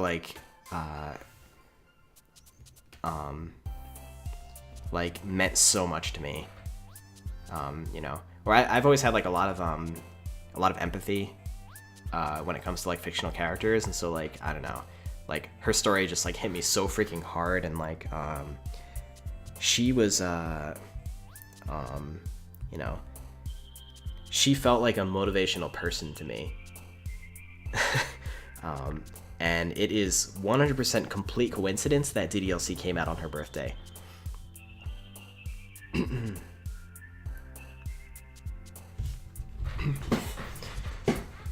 Let's see. I'll be right back. I gotta show you something cool.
Yeah, boy.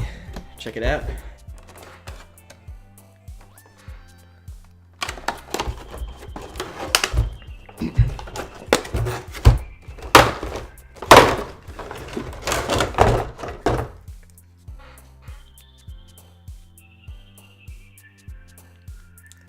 Pretty sweet, right?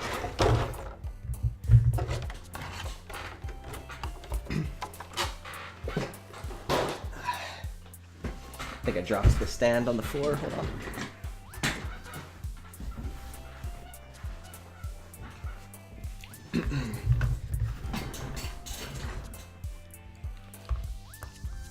I actually kind of wanted to troll everybody today and just tweet out "Happy Birthday, Akiha." But I guess I didn't get around to it. It would have been hilarious though. There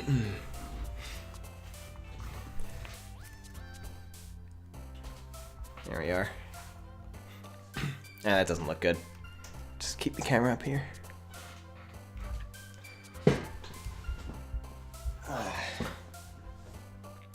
Alright, let's see what the poll came out as. Ooh,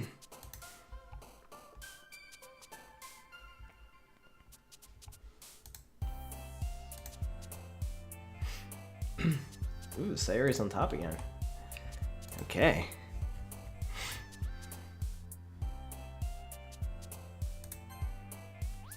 Peace is a Natsu keyword? That's weird.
I think the modding scene is great, or the fact that it, you know, exists as a community in general. Like, I care so much about people having the opportunity to get more out of, you know, the games that they enjoy, or media in general.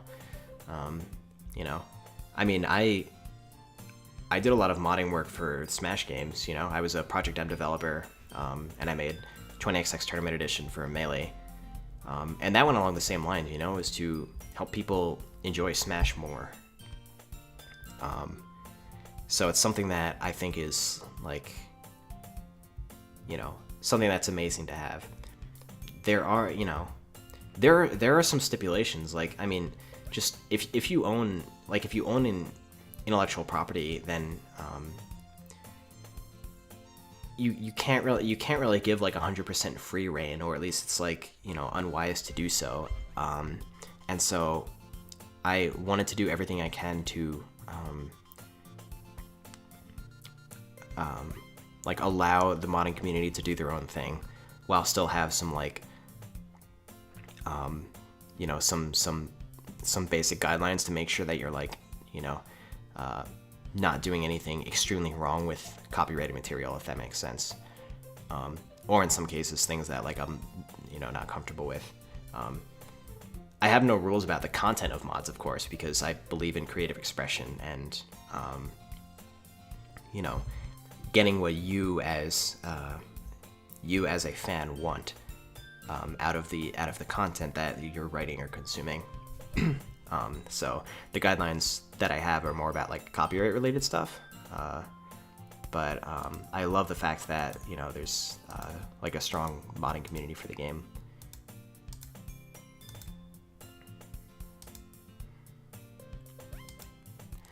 Oh, what's up, Walska? Didn't see you earlier.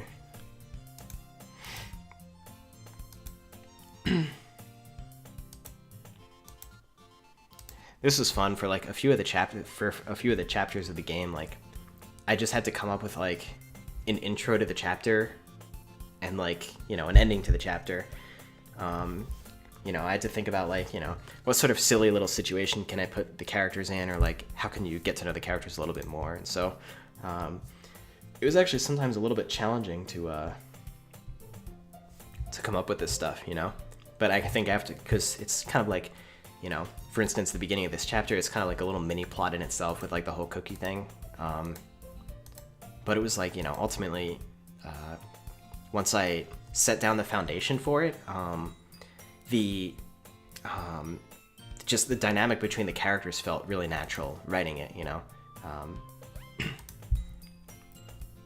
I think at this point, you know, I had a pretty good understanding of the intricacies of each character and how they would, like, behave in the given situation, and it made writing their interpersonal dialogue just feel quite natural.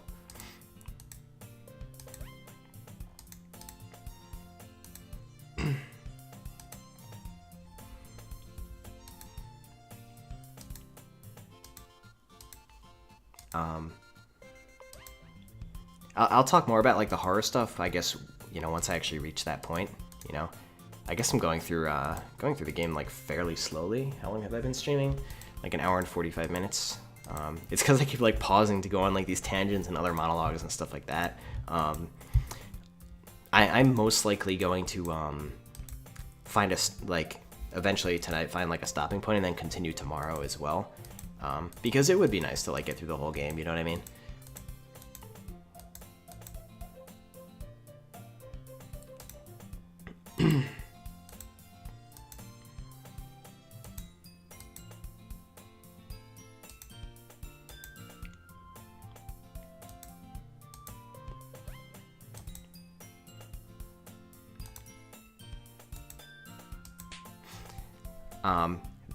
I think this was something that I actually, like, never got around to, but I wanted to animate the cookie flying through and, like, hitting Sayuri in the face, because without having that context, you know, until, like, 3 lines later, this is something that I didn't think about when I was developing the game, that ended up happening a couple of times, where when you're given an onomatopoeia or a sound effect and then it's only explained in the next line, that's totally fine for people who are just, like, you know, reading through it. But for people who are, like, narrating the game or, like, live streaming it or whatever, they oftentimes, you know, they analyze the lines as they come up, and they don't have the context until like the next line. And so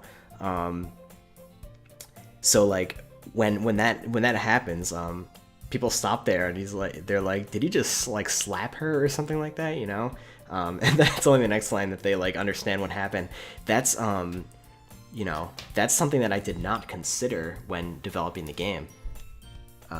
You know, that sort of style of reading that people would have.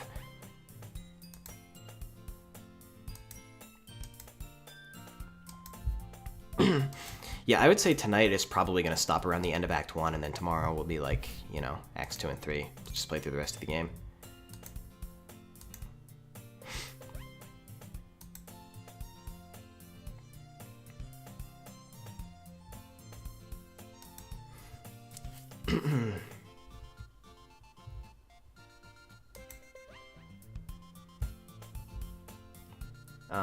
Yeah, Rocker, it is interesting that you bring that up. That's something that I thought about for a while, like after I released the game, like whether or not it was necessary to have the noise when you enter Sayori's bedroom, because looking back at the type of horror or like disturbing content that I wanted to do with the game, it made me sort of feel like the noise didn't need to be there, if that makes sense.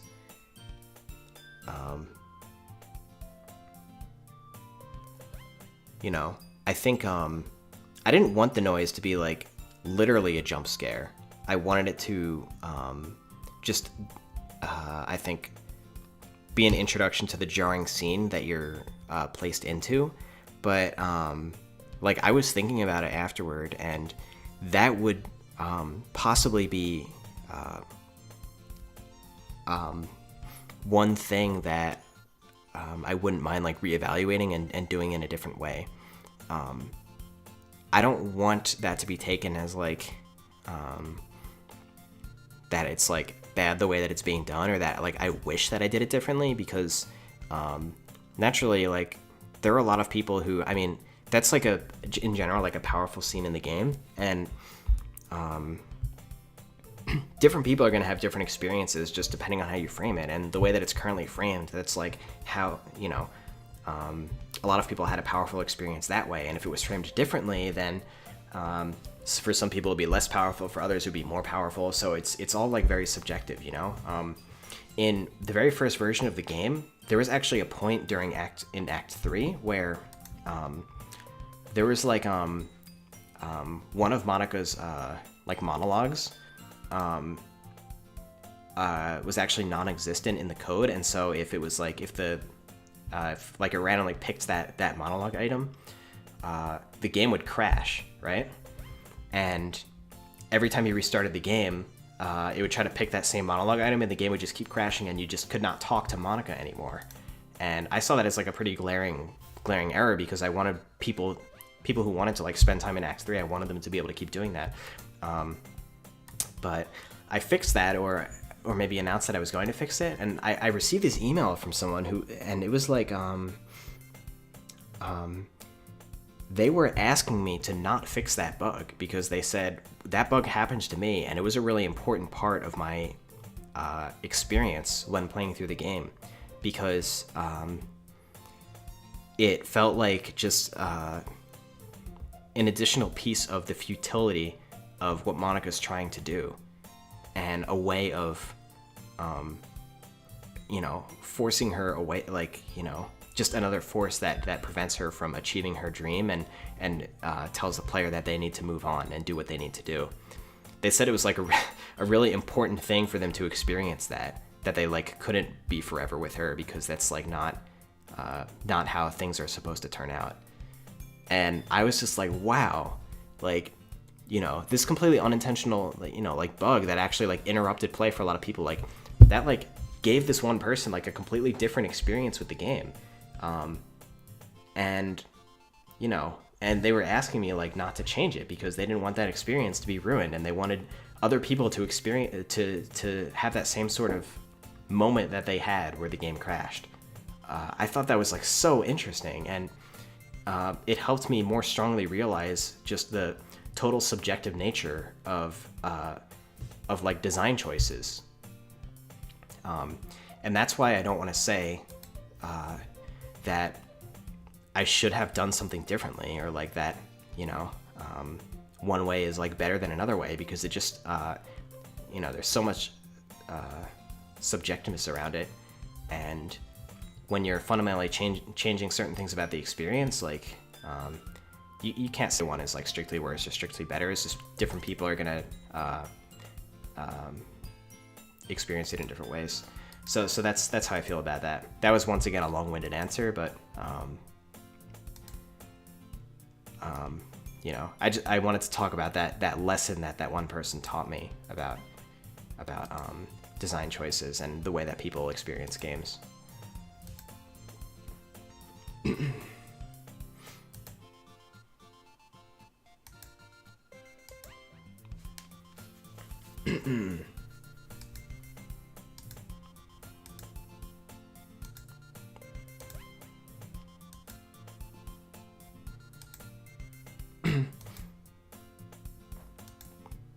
I loved putting a little bit of focus on like Sayori's overall like silliness in this scene, you know?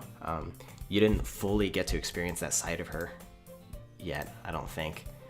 But she's just like, I don't know, she loves being a little goofball, kind of making people laugh.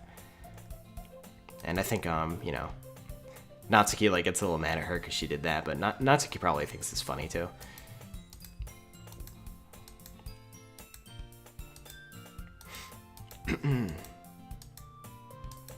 And like, oh, Monica has a boyfriend.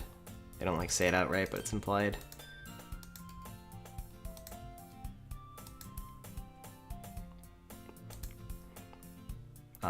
It was nice to kind of have that scene without like Monica being directly involved, because Monica is, you know, she's sort of, you know, she's like the leader, and she like kind of wants people to be on track, and I think that sort of goofing off between all the other four characters is like not quite as possible when like Monica's there, because she's always like, you know, she always takes things like a little bit seriously, and you know, doesn't you know, tries to keep things on track or whatever.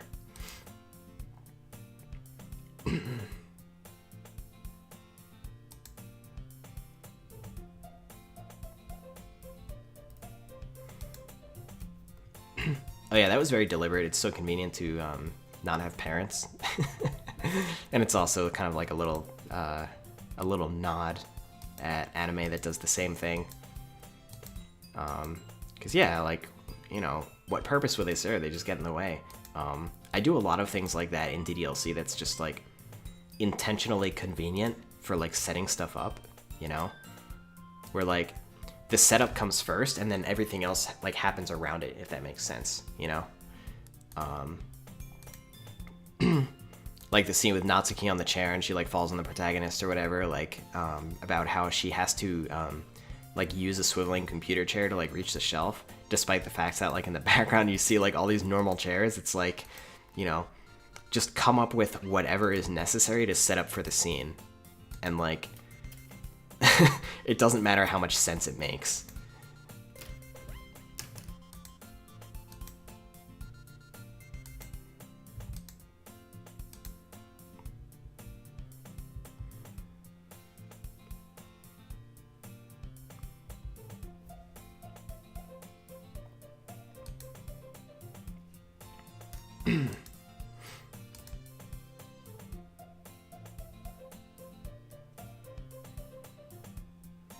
Why are most visual novel backgrounds so devoid of life? Depends on what you mean by life. Do you mean like background characters and stuff?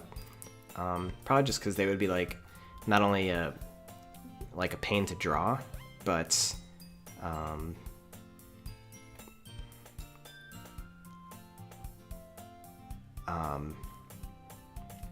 it would make no sense to like have them just lingering back there for like the whole duration of a given scene, I guess, you know? Well, like the main characters are moving. I don't know. That's just the way that I see it.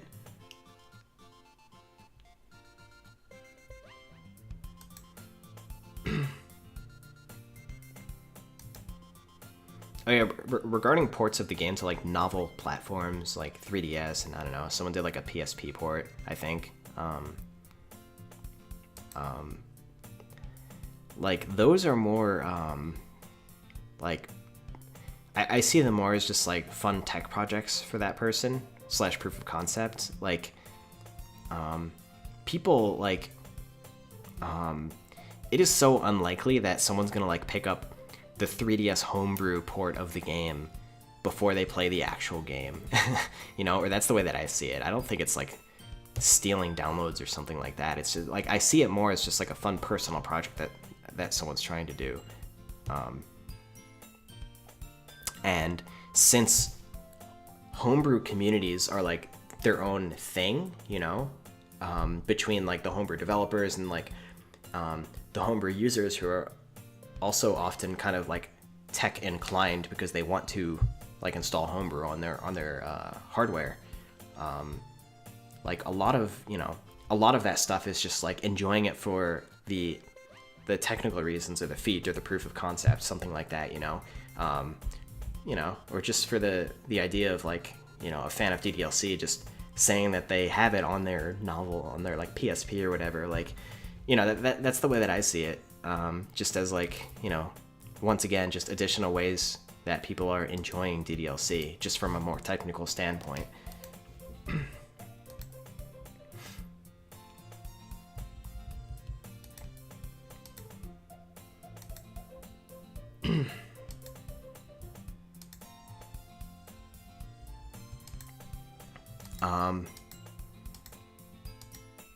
I think I've like talked a little bit about Natsuki in the past, or like, you know, kind of the way she's done in Act 2. You know, I think I did it in like a Reddit AMA a while back, but the main gist of it is that Act 2 is not really about the club anymore. It's not about like Natsuki and Yuri. It's a lot more about Monika and Monika's desperate attempts to get you, the player, to dislike everything about the game except for her. And Yuri is one of the best vehicles for that, because she's like so, you know, she can like get obsessive and has more of a potential to like just be like make you like really uncomfortable with the club than like Natsuki, I guess. And so like Yuri is more Monika's chosen vehicle for making you feel that way. And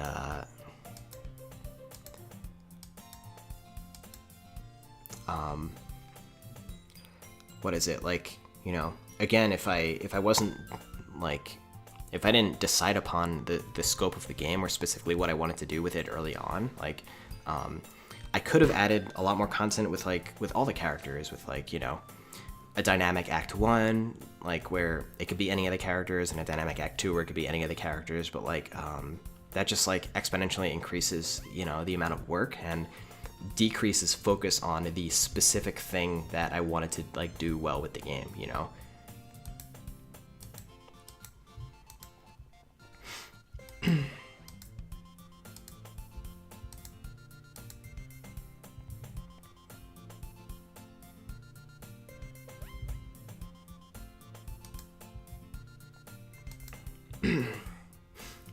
At what point in Act 1 does Monika start like making changes to the game? It's really hard to say.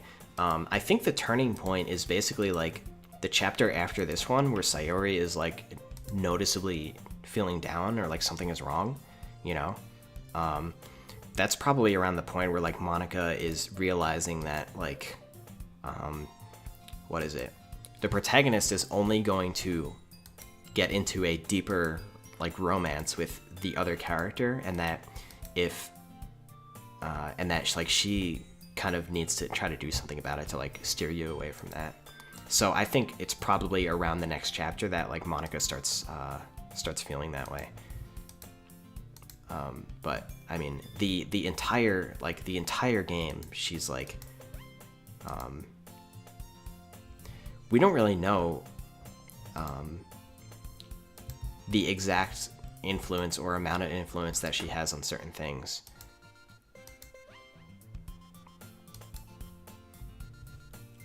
because you know, the whole point is that this universe is like an ever-changing universe where like the reality is just whatever it currently is at the time.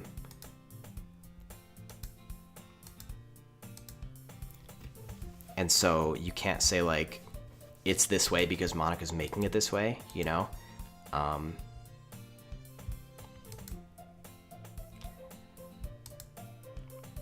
don't know.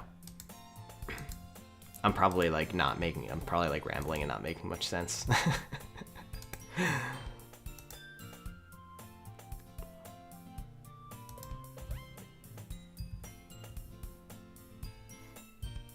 All right, thank you for joining, Phil Borgen.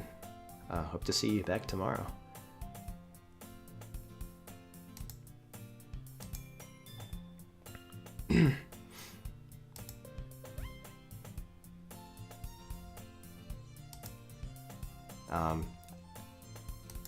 I did mention for those who weren't at the beginning of the stream that I'm not going to like be making like any announcements tonight or anything like that. Unfortunately, I was just not able to like coincide things with this specific day regarding like you know, announcing like, I don't know, future plans or like stuff I'm working on or whatever. So I apologize for that, but you know, when I talk about things when I'm ready to talk about them.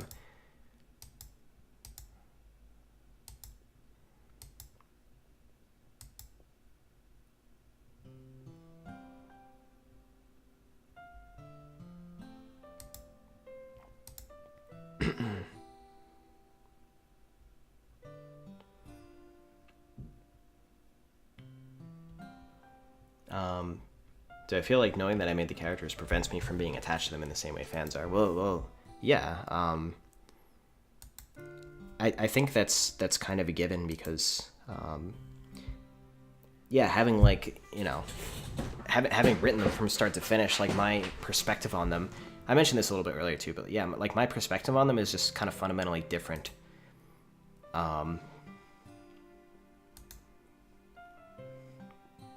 Because a lot of the feelings that fans have surrounding the characters are based on them experiencing the dialogue and the scenes in real time, and that like kind of shaping the character for them and coming up with their own, you know, feelings and interpretations. And of course, like none of that is there for me because you know, I was making those decisions and writing those things in the first place. So yeah, that naturally, like the way that I view the characters is very different. But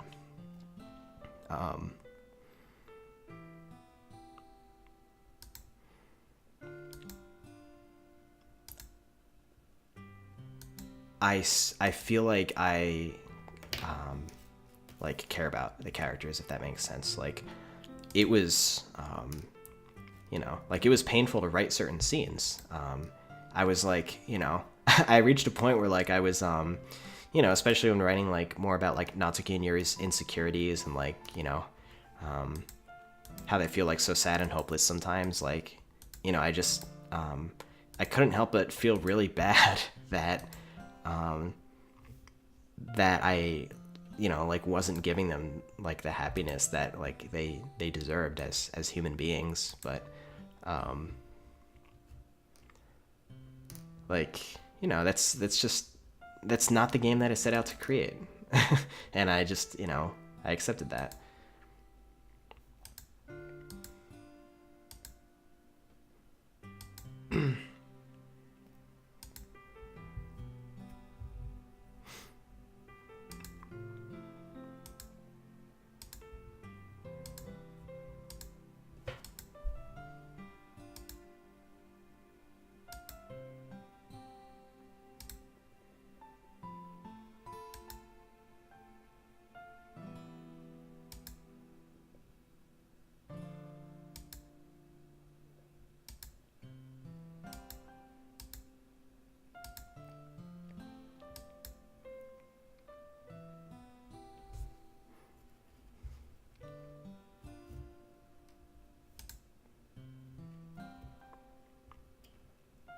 Life doesn't always have happy endings.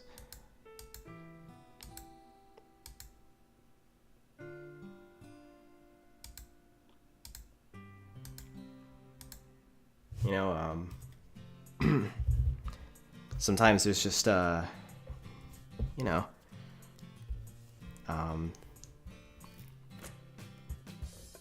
things that are out of our control.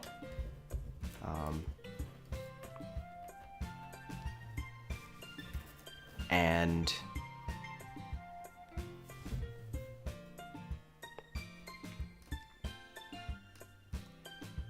I don't think it's bad to experience that in fiction sometimes.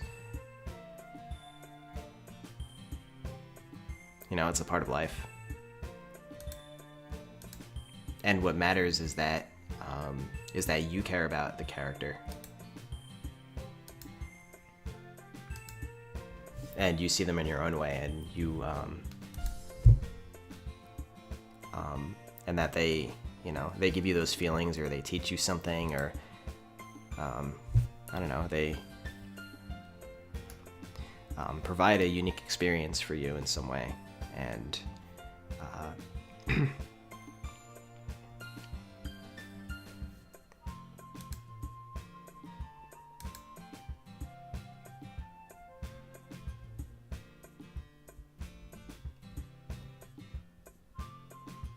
yeah, I think the way that things turn out in the end is going to shape that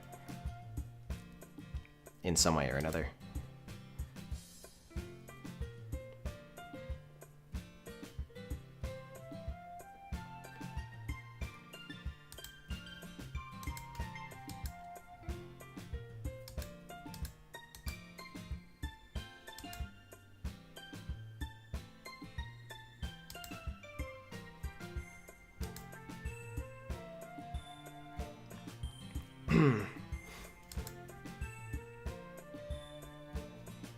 I can't decide what Monika's name would have been if it was Japanese, because I wanted it to be Monika.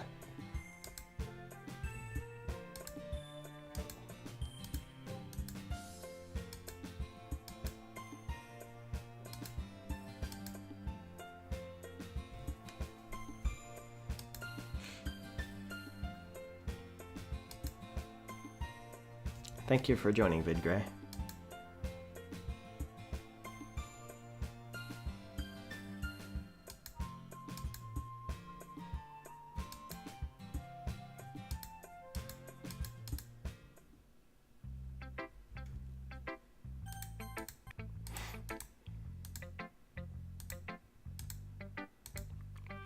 This poem response in particular was quite hard to write because, like, you know, this is when, like, you're clearly going after Sayuri and she has to, like, you know,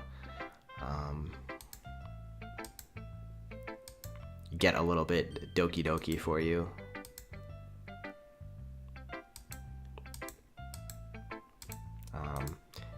But she has to go about it in, like, her same sort of, like, you know, ditzy manner, or however you want to put it.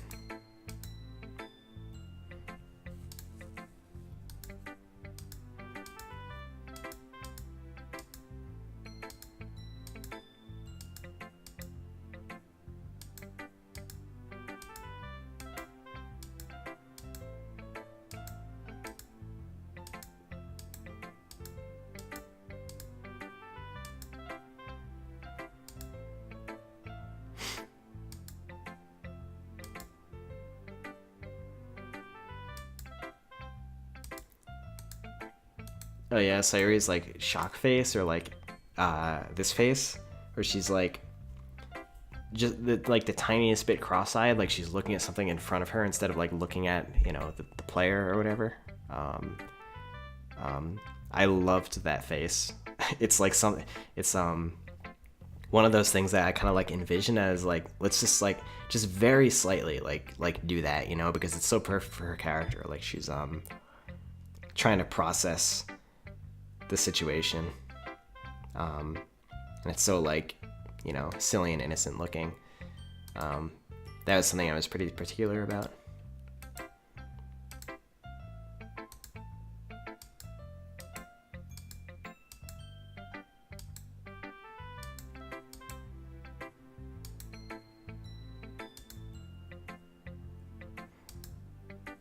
Yeah, Sayuri's not literally dumb, you know? But you know, when people have like a ditzy sort of personality, it's not like they're literally faking it. It's just like I don't know. It's sort of the way that they outwardly express themselves, I guess. You know, they like, you know, I guess they like having that sort of silliness about them. Because it can add like a positive energy to, you know, to their interactions. I'm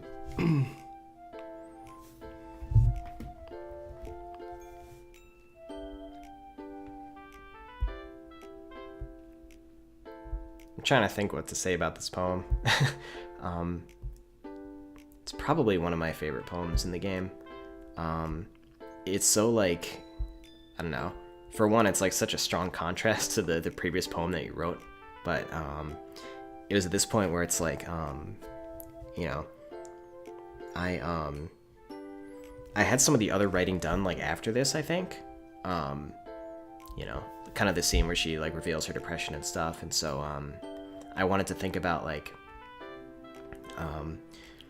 just what's a really good way to start introducing the seriousness of it without like, you know, while still sort of saving most of it for like the big, you know, the big talk that you have with her. And so I you know, I came up with like, you know, the idea that like she you know, that she's like trying to give so much happiness to all of her friends and doesn't have any for herself.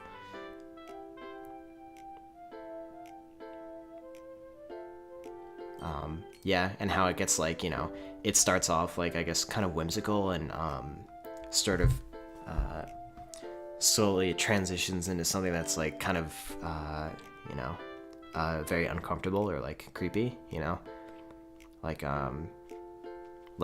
the way I phrase this here, like digging and digging, scraping and scraping. I think that's like what I had in mind. I wanted to like sort of transform it into like something that sounds a little bit, you know, a little bit creepier.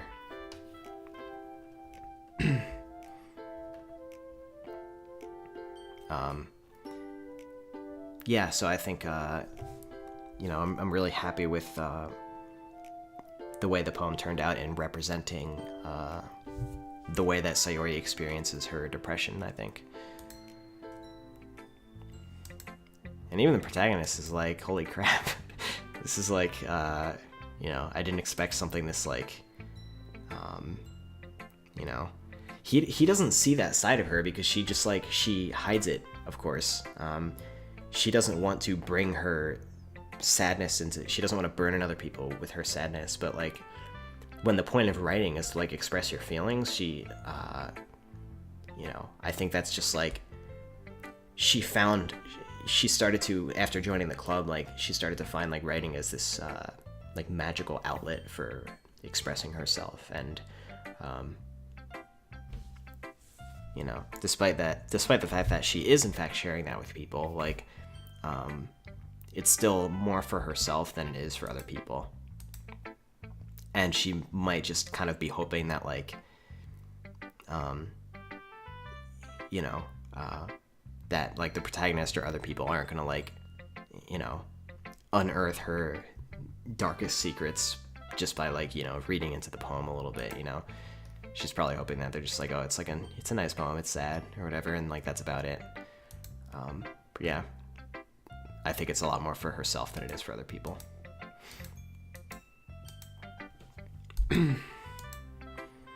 Yeah, even the protagonist is like, yeah, never mind. I'm like thinking too hard about it, you know. Like I know you're just like, you know, a bundle of sunshine, and he kind of just like dismisses it.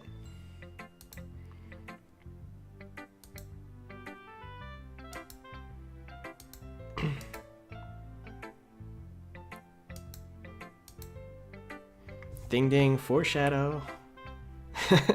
So much fun to like sneak a couple of these in here, here and there. There's another one where Yuri's like, this club is seriously going to be the death of me. I think that's coming up in a little bit. And even during one of Natsuki's exclusive scenes, she's like, Monica, are you trying to kill your club members or something? And I was like, oh my god, like, I don't know. This is so much fun.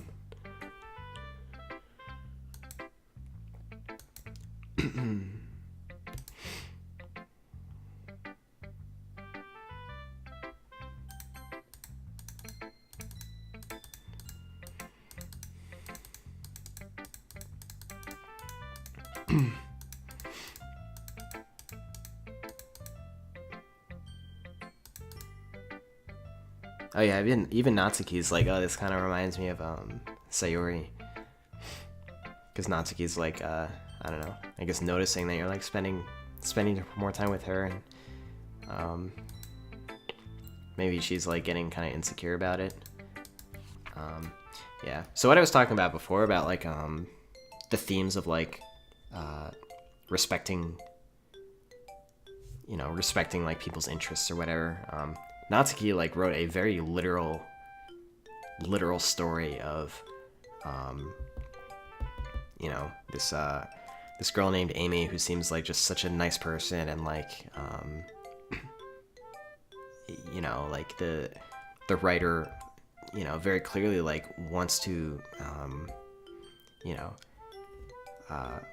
likes everything about this person, except like she's so repulsed by like this one interest that she has that like she just kind of lets it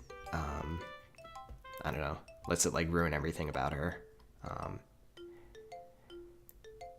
And it's very clear that like Natsuki is she's taking out her feelings on people not respecting Natsuki's interests, like her friends. It's like like I think I'm it's like I think I'm a pretty good person, I just happen to have this interest, and like why are you letting it why are you forming an opinion of me based on that? Just let me enjoy it and see me for who I am. So this part right here is like she's getting so literal about it. It doesn't matter if she has other hobbies, it doesn't matter if she keeps it private, it doesn't matter if it doesn't hurt anyone. She's just obviously talking about herself, but it's kind of the way Natsuki writes. It's like more blunt and literal, and something that kind of anyone can probably take a message from. So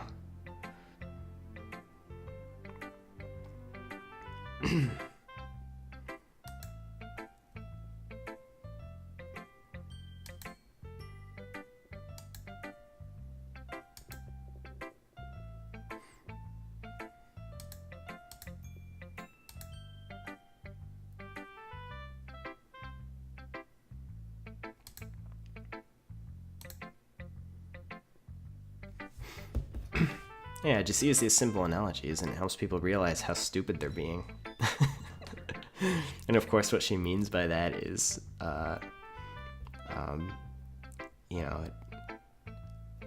helps people evaluate their own behaviors, that maybe they're being judgmental or something like that. But she like says it in her own defensive way, of course.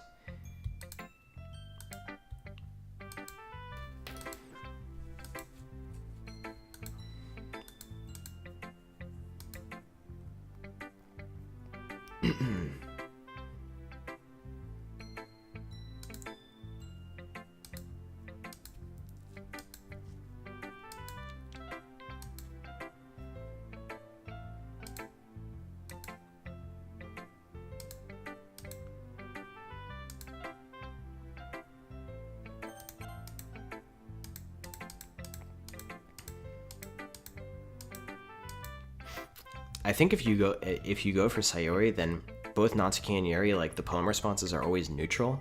They never dislike your poem, because Sayori, like, her words are mostly in between each of their like appeal points, which is like fine. It's only like if you go for Natsuki, then Yuri heavily dislikes it. And if you go for Yuri, Natsuki heavily dislikes it. Sorry, but yeah, I think it like makes sense that it works out that way. But it's so sad when you when you go for one of them and the other one like doesn't want to talk to you anymore, because they're like, oh, you're just like writing to impress that person.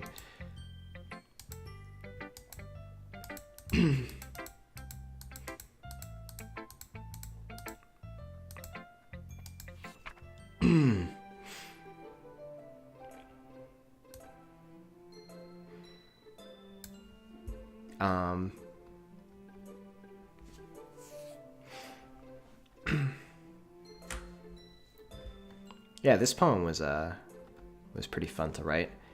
Without getting into it too much, it's it's about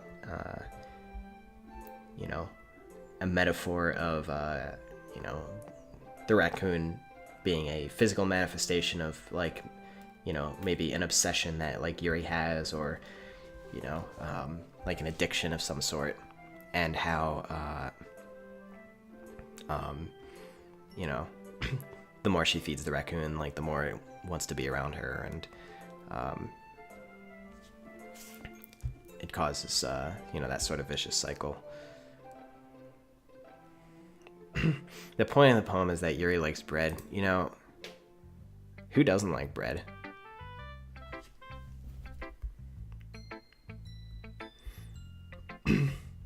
Like, Natsuki probably read it, and she's like, yeah, I like bread. Good job. It's, quite relatable, Yuri.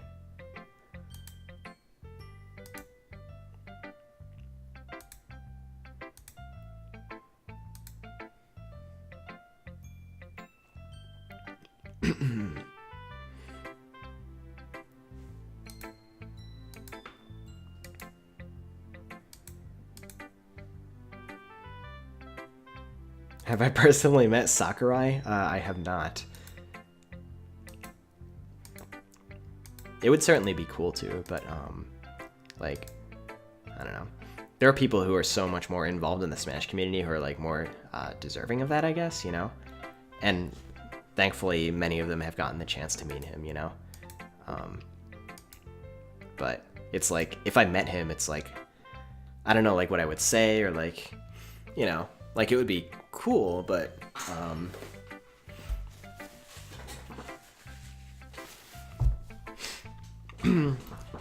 I can't see it as, like, some life-changing experience, if that makes sense, because it would just, like, I don't know, just someone whose work I tremendously appreciate, so, you know, it'd be nice to, like, shake his hand, you know, and let him know that he's, done a lot for my career and, my life in general, you know. His games have given me a lot.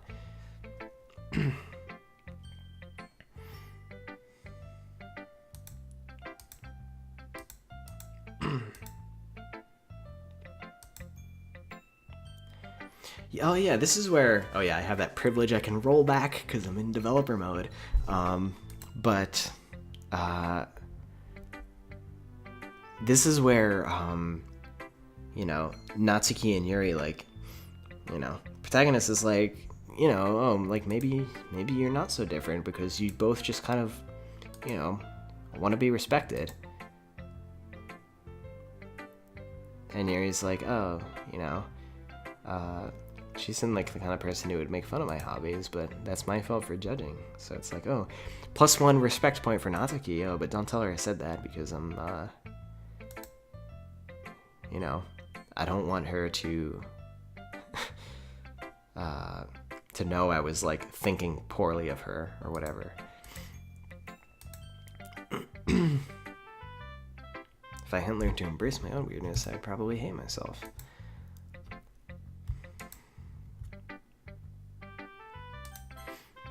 Let's see what Monica has to say.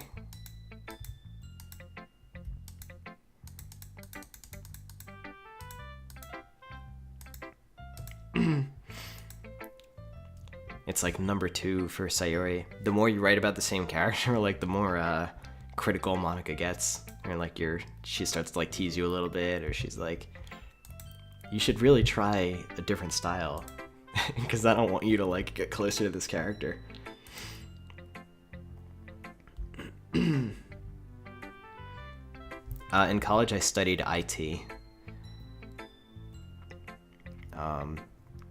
It didn't have much to do with, like, my, you know, like, what I ended up doing in my career, but it was, like, a really good fallback, you know? I already had skills in IT, you know, just because I always tinkered with computers throughout my life, and, like, in high school, I did, like, a freelance kind of computer repair business, so it was very natural for me to, like, do it in college, and then ideally sort of, like, just get a steady job in IT, like, as I was, you know, doing my own hobbies on the side, for instance.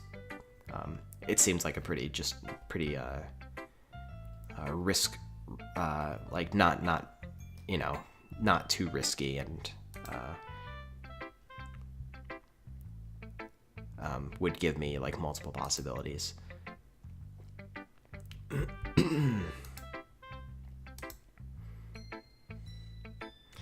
like unapproachable or anything, am I? You are literally unapproachable. I literally cannot approach you.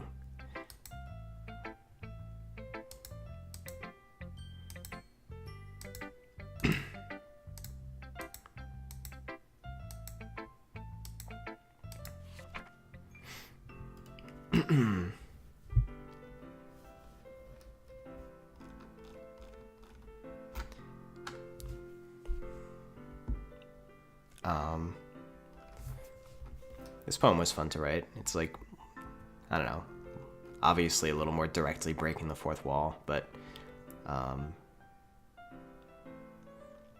it's still easy to not think about it like that, unless you like revisit it. I think what she is describing here is what she experiences when you quit the game, or like when you're not playing. She talks about that a little bit in Act 3, if you let her. Because I was thinking about when, what is it? From a technical standpoint, when the operating system frees the memory that was allocated to that process, you know, the memory is not deleted instantly. But now that it's considered free memory, other processes start to allocate bits and pieces of it, and so like her world just starts to like get these like random pieces of noise like inserted into it until it just like completely fills her universe, and it's like screeching, you know, and it's like this horrible experience, you know, because it's basically like she's dying, or like her universe is dying and being replaced with like random noise. So that's kind of like, I think, what my inspiration was. Windows never frees up memory.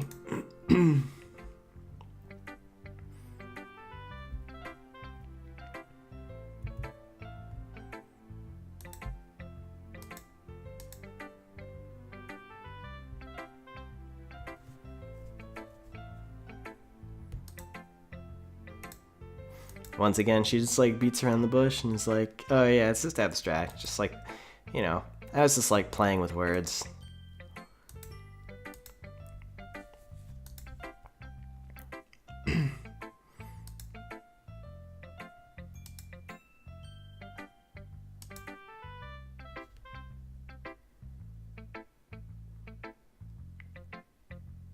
Go S2J, what a boss.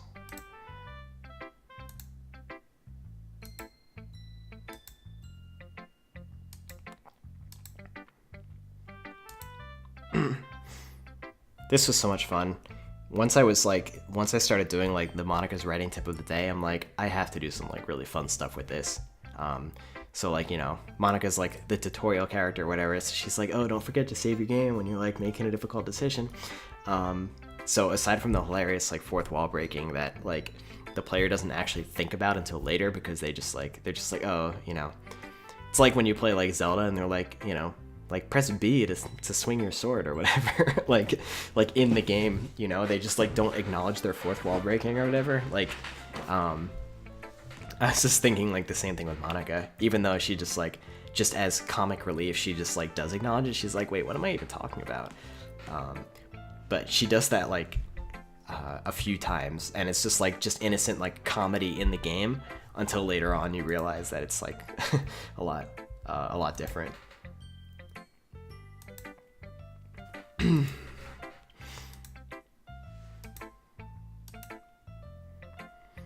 I also like how I ended each tip in "That's my advice for today, thanks for listening," because no matter how like bizarre or off the wall like her tip gets, she always like ends with that.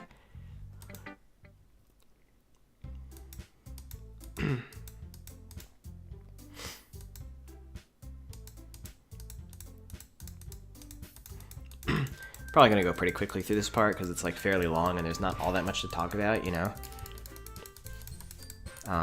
Just kind of like lead up to the festival, and you like get to know each of the characters a little bit more by seeing how they react to a public speaking scenario.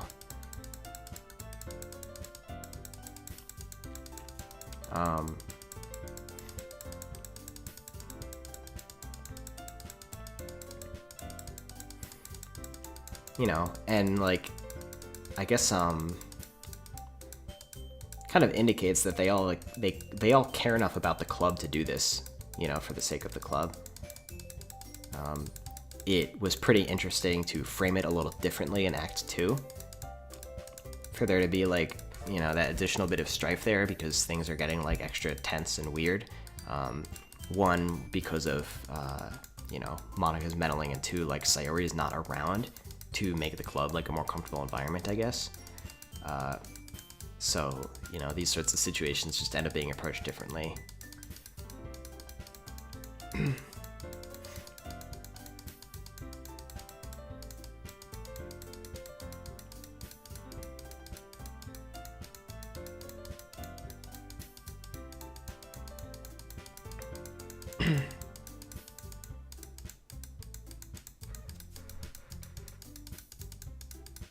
Oh, it was really fun for like, you know, after like, after Monika goes and she's like, you know, oh, so it's like, so you're going next, and Yuri's like, I'll go next, because she like, she like, what is it? She like gets in her own head so much that like she like saw Monika doing it, and she's like, oh my god, like that's so, like I have to do this, you know. Because she like gets so into the idea of like expressing herself, so she's just like so intense. She's like, I'll go next, and then like it's only after she gets up there that she like realizes what she just put herself into.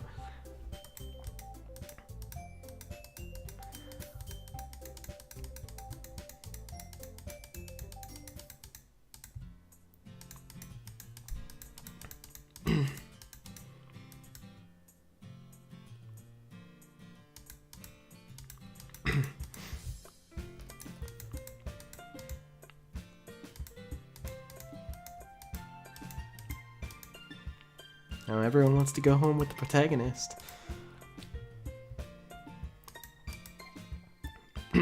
It's hard for me to pick like a favorite song, but there are like a couple that I don't know, that definitely really stand out to me, because I really like just either how I compose them or how they work in the game, you know.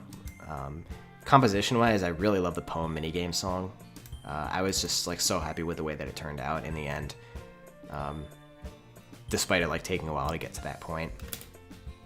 And then I really like the My Confession song, when you're in Sayori's room. That was a song that I had low confidence in my like composition abilities to be able to do, even though that's like a really simple composition as well, just like the rest of the music. I think like I don't know. I didn't really want it to be like generic, like sad piano song, if that makes sense. I wanted it to still be like a song where you at least like remember the notes being played, and throw a few motifs in there from the other song, you know, from the other songs.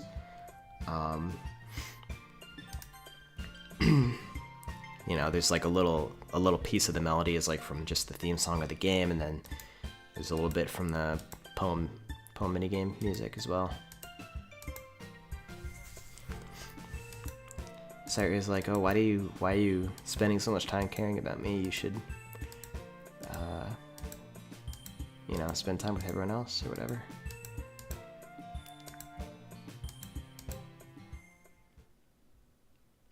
Alright, it's straw poll time.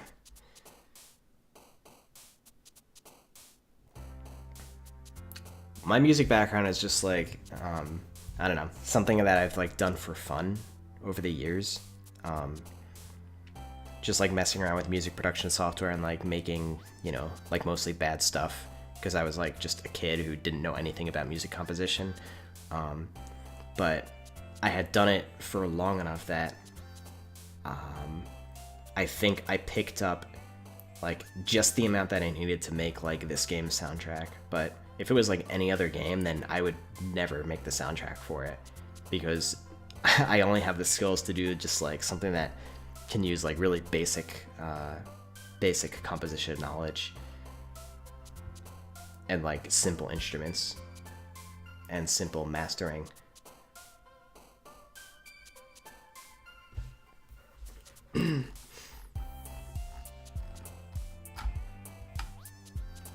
Thank you, Mythos.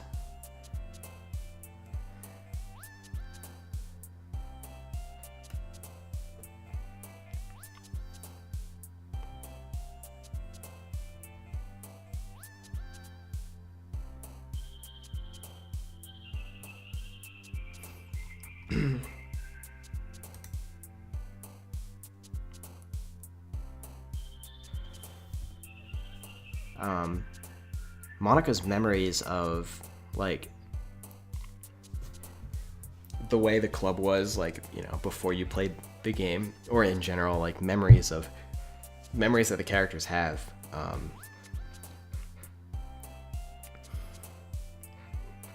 you know, like what is the context of them? I guess is sort of what you're asking, like, did the club exist or whatever? You know, that's something that's, like, I don't know, weirdly philosophical, because it's like, you know, if you, like, you know, at any point in our existence, like, for all we know, like, our universe could have just, like, blipped into existence, you know, 5 minutes ago, and all of our memories and everything that happened in the past could have just been fabricated at that creation point of the universe. You never know. So I guess it would be the same for the game.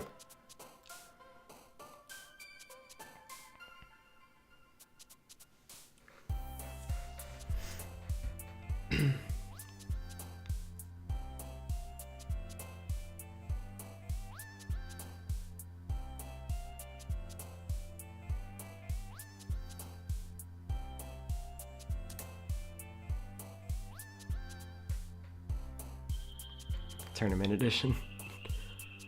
I like your, like, meta memes, Mythos. The dance Lovato meta memes. Of course, it's Sayuri once again. People want to go Sayuri all the way. Give her the love she deserves before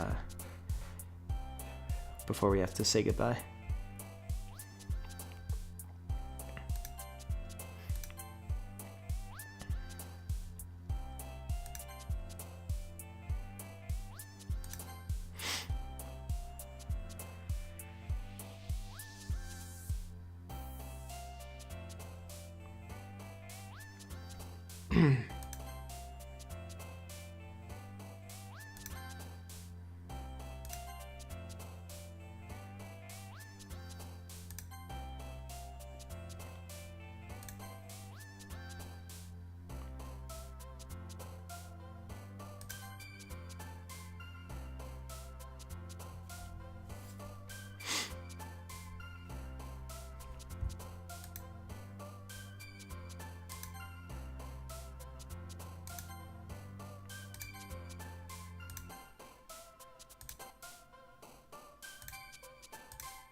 Oh yeah, the poem minigame song. An early version of that song, like before I was finished mastering it, I used in one of my Melee videos. It was a trailer for a 20xxte update. I was like, you know, this song would work pretty well, and it'll be hilarious. Like after I eventually release the game, to be like, yo, like look what I did like a year ago, and it was hilarious. People like went back to that video and they're like, oh my gosh. Like there's like comments about it and stuff. It's so funny. I think when I released that video, at least one person was like, yo, where can I find this song? And I'm like, you'll find it eventually.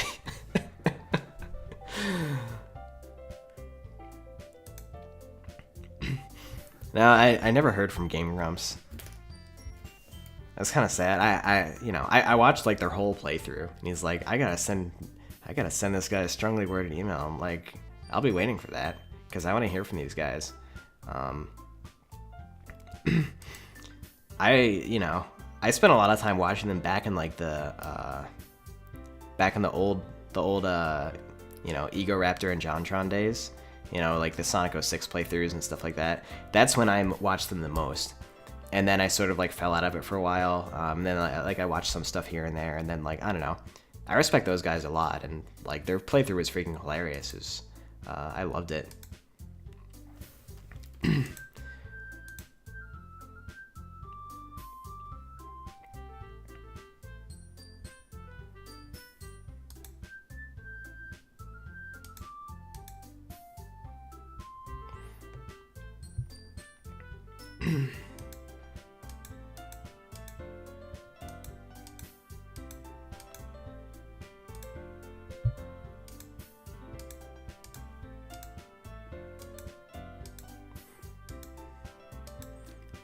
I felt so stupid like setting up for this pun. I'm like, alright, like stupid Japanese pun. Awesome. Monica breaking the fourth wall. Like, I don't know. I wanted a place in the game where Monica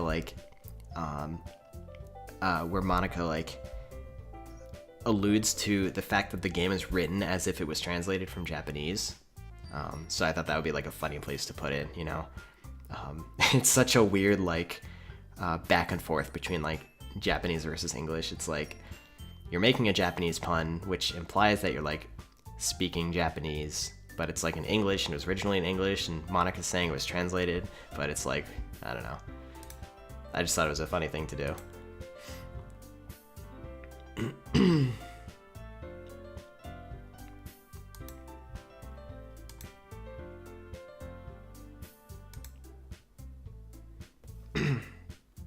And when Monica's like, that's not how you say my name, it's because, I don't know. I was thinking about Japanese character sets and how her name will be Monika, but the way Natsuki is framing the joke, she's saying Mo-N-Ika, using like different syllables there, and so when she's like, that's not how you pronounce my name, like, it's it's such a dumb thing that you can't really like convey in text unless you like actually have I guess understand like the Japanese character set or whatever. But like, I don't know, it was so perfectly stupid for this game that I wanted to include it. Yeah, I've seen Madoka Magica. I really like that show.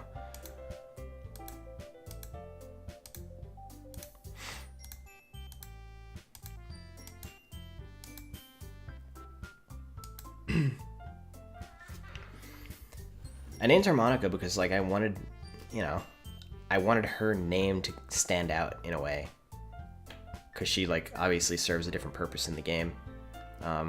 That's the first reason. Monica is like a good kind of typical like popular girl name, if that makes sense, or that's like the way that I thought about it.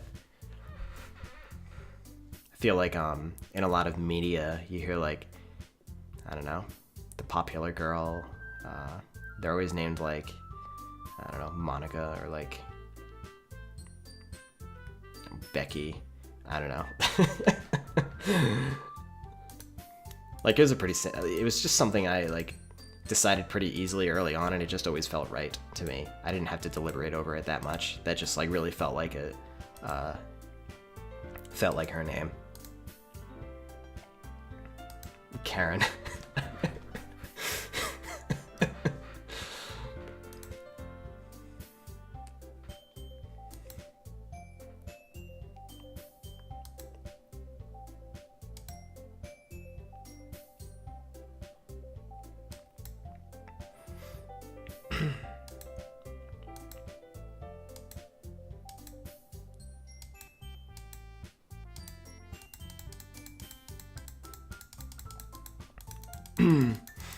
Yeah, this is a chapter where it's like Sayori's like, getting really sad. Something is clearly up with Monica. Like, even if you don't know about the fourth wall breaking yet, but like it's sort of implied that Monica is having some weird back and forth with Sayori, because she's like, oh, like, I'll go talk to her, and then it's like you never find out what she talked to her about. And that's always kept like ambiguous, you know, because like it just not knowing the full picture with Monica's involvement just like gives you this kind of anxiety surrounding it, you know.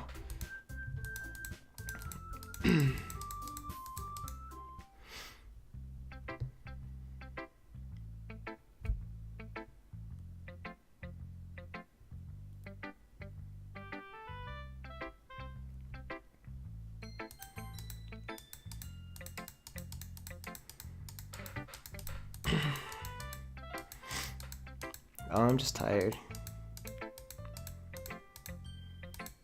You ever say that where you're like feeling down and someone's like, oh, like, you know, what's wrong? And you're like, I'm just tired. I feel like that happens to everyone at least once. Sometimes like you don't want to make a big deal if you're feeling down.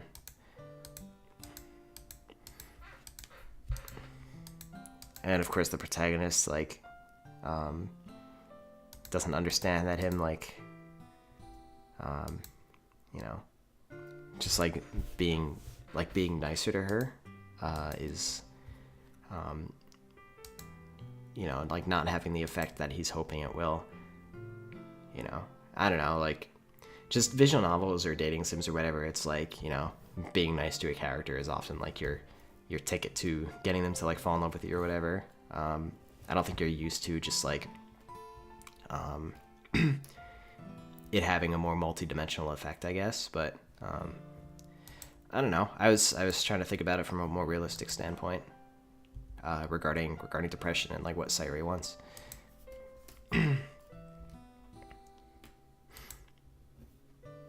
I didn't mean to say like, oh, like I'm doing something different and special, but the point I was making was that since I'm framing the game as like a generic one-dimensional dating sim, like up until this point, I was trying to start shifting the tide a little bit, if that makes sense.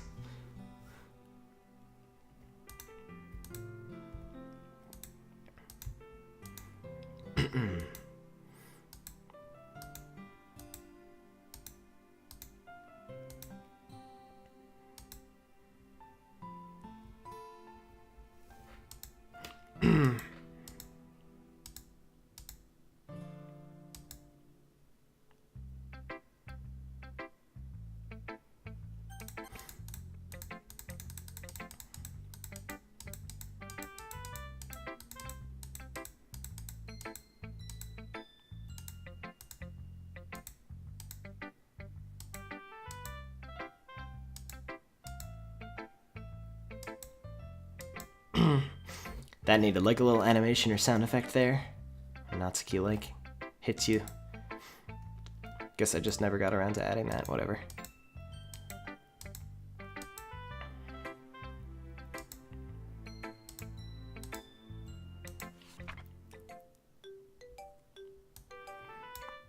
Oh yeah, this the whole thing with the third poem responses here with first of all, you know, Natsuki and Yuri both writing about the beach. I thought that was I thought that was fun to do, how both of them are like, oh yeah, it was her idea, you know, I just like went along with it.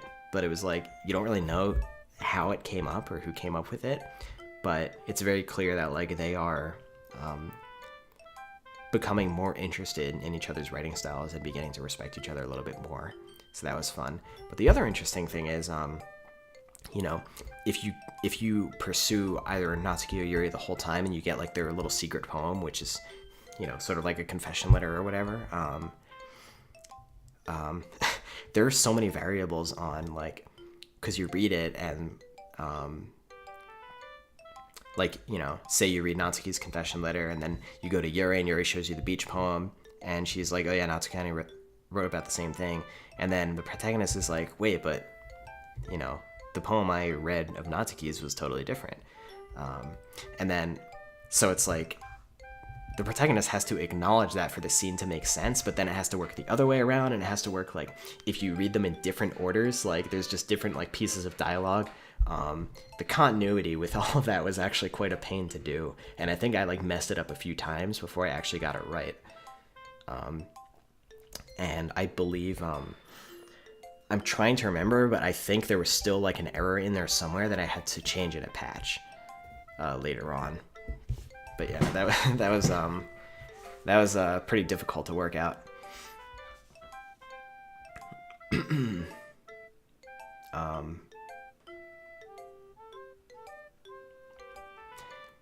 And aside from that, the 2 beach poems from the characters, I definitely like the way that those turned out as well. Probably some of the poems I more enjoy in this game. Yeah, Natsuki's is just, it's, you know, it's like cute and romantic, and she, I don't know. You don't really hear her like longing to be a positive force in someone else's life, but like I think this poem gives you like a good clue of like the kinds of close friendships that she really wants to have with other people.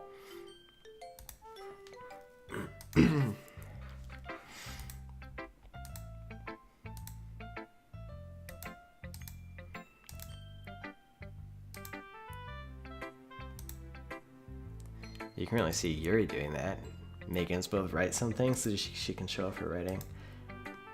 Then like Yuri says the same thing, but the other way around. It's like they don't want to admit that that their relationship is changing with each other.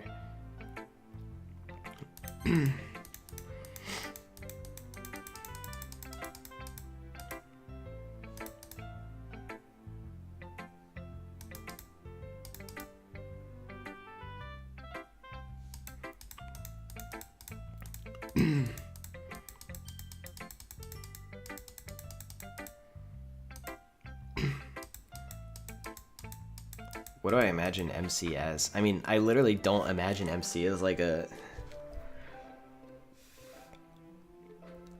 don't imagine him as a character in the same way that I imagine the other characters, because he's just like, I don't know, like the blank slate that says whatever's convenient.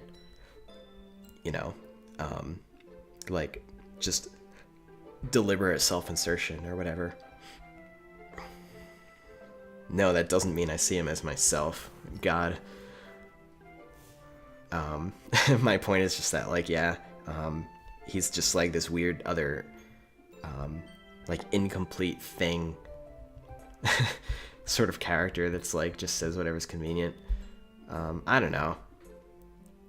It's like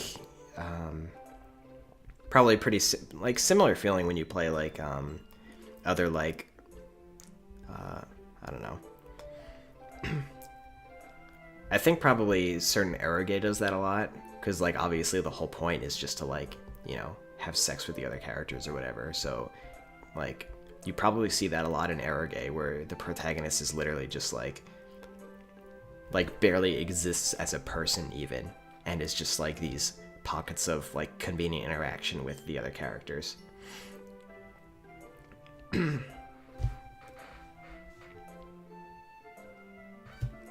This poem was like a lot of fun to write too.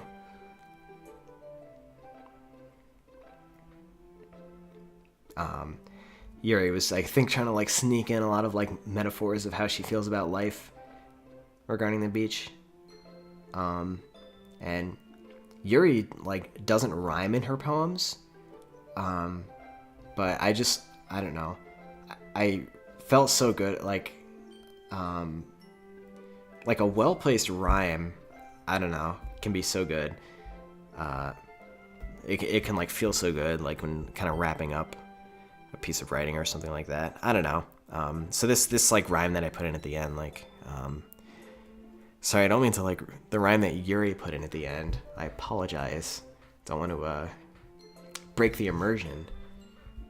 Not like I've been doing that for this entire stream, but yeah.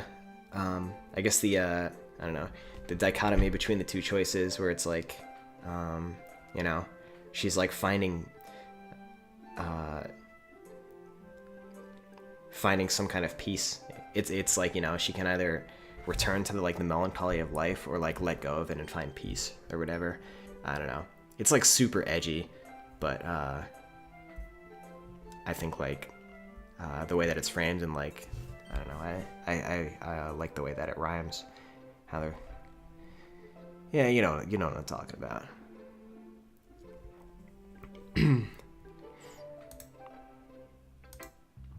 But yeah, that might be the only time that Yuri actually rhymes in one of her poems. I'm aware that the beach is kind of an inane thing to write about. Shots fired. Oh yeah, this too. Even if you don't get the special, like, you know, confession poem from one of the characters, the order still matters in like which one you talk to first. So that was yet another layer of like variables that I had to figure out. It's like, yeah, Natsuki already told me about it.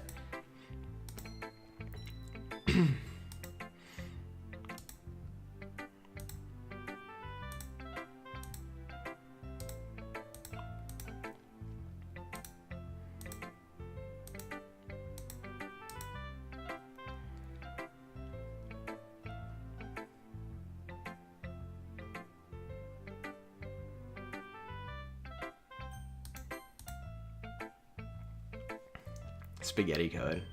Yeah, Mythos probably knows better than anyone else. There's so much spaghetti in the DDLC's code. It's like so freaking disorganized, but that's what happens when you just like, I don't know, with these sort of like smaller projects that you just kind of like build, like keep kind of piling on more stuff over time. And you're like learning as you go, I guess. That like happened a lot with like the RenPy engine and, you know, other random stuff that I had to do.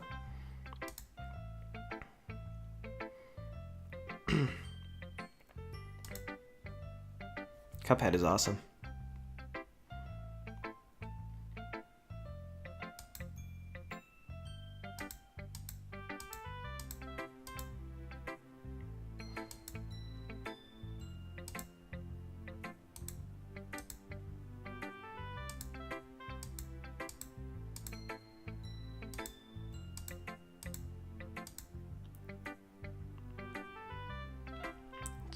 Just the direct call out at this point, because you go with like a character all 3 times, and Monica's like, you know, she was like, something's going on, like, are you like, you know, flirting with her, like, what are you doing to my club?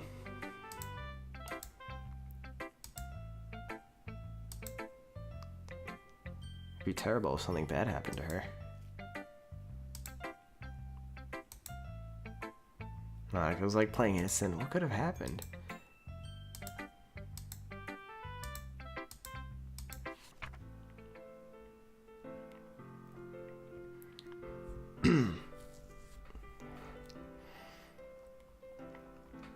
This one was pretty fun to write too. Just tells a little story about Monica's futility and finding happiness through seeking answers, I guess. It's like, you know, knowledge and omnipotence does not bring happiness, I guess. Don't have all that much in particular to say about that one, about this one, I guess. It's fairly straightforward. But it was fun to like kind of frame it as like, you know, like a little storytelling poem.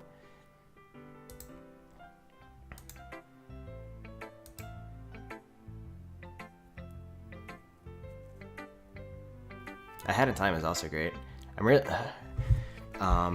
what is it? It's so great to see collectathons like kind of back on the map. You know what I mean? Because it took such a long time they took such like a long hiatus. Because you know, the ones that stood out the most were like, you know, Super Mario 64 and like Sunshine and I guess Banjo-Kazooie. And there were like, you know, plenty of others here and there, but those are like the ones that really stood out to people. And as the industry leaders like shift away from certain genres, like they kind of fade out, because a lot of the smaller studios, I think they find inspiration from and oftentimes want to follow what the industry leaders are doing, because that's like what people are playing, you know. So it took a long time for collectathons to come back, and you know, A Hat in Time was like, I mean, it was very clear. They're like, on Kickstarter, they're like, we want to bring collectathons back because these are actually like genuinely fun games. Like the exploration, the little missions that you do throughout, the power-ups that you collect that like allow you to access more of the world. You know, like collectathons it's not like they became out of date. They just became like out of style. You could still make like a modern collectathon. It was so great to see them come back. And then freaking Mario Odyssey, just like, I don't know. It's like A Hat in Time was like in development and stuff, and then all of a sudden Nintendo was like, yo, like, it just like came out of nowhere. It's like the next Mario game, it's like, yo, we're a collectathon again. And it's just like, oh my god, this is like so awesome. So I really love seeing like genres come back like that, you know what I mean? Same with what is it? Yeah, collectathons came back. Space Combat like sort of came back. I don't know. Star Citizen like is sort of happening. I don't really know where that is. But there was also like Elite Dangerous and stuff, you know. The last like space combat sim I played was Free Space 2, which came out like 1999. And I'm just like, what the heck happened to that genre? It just like disappeared, you know? People just like stopped making it. But then like, I don't know. Kickstarter has given certain people the ability to like bring these genres back because you know, you go to a publisher and they're like, no one's doing that right now. People aren't going to play it. But then like there's clear interest through crowdfunding, so that's great. So that happened, and then the other one is what is it? First person or point and click puzzle adventures. You know, like Myst. Myst and Ribbon were like hugely impactful games for me, and all of a sudden those came back with The Witness, made by John Blow, and then later Abduction, made you know, by Cyan, the creators of Myst. And I'm just like, I don't know. I'm going on a complete like tangent here, but I'm just saying it just feels so good to see like genres make a comeback, like these types of games that I enjoyed so much when I was younger, that I haven't been able to like experience fresh in such a long time.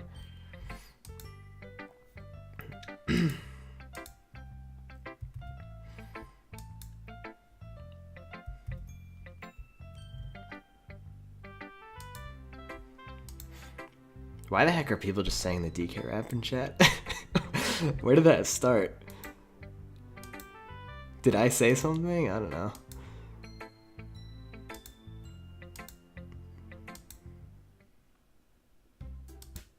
Okay, you three. They like poke fun at like Monica's catchphrase of "Okay, everyone." I wanted to give the characters just like these little quotes that stand out. And Monica's like the type of person where she would like have like the little phrase that she uses. You know, like in school, like you have one of those teachers who just really likes to use a certain phrase. You know, or it happens like in the workplace, like, I don't know, like your boss, like they like using a certain phrase or a certain word a lot, and like it just stands out to you and it becomes like kind of their thing or their catchphrase. I think that's what I had in mind for Monica's "Okay, everyone." And a couple other decent quotes that like summarize the other characters too, that come up here and there.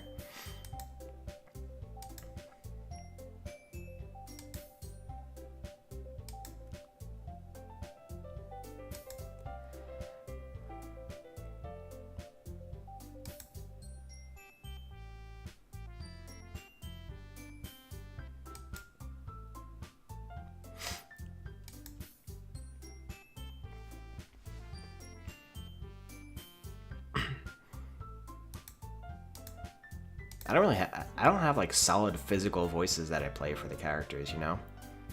It's like when you read stuff, it's like you have, I don't know, like your imagination, it has sort of like a half-formed idea of a voice for the character as you're reading, but you're not like literally hearing them talk in your head, like every word, for instance.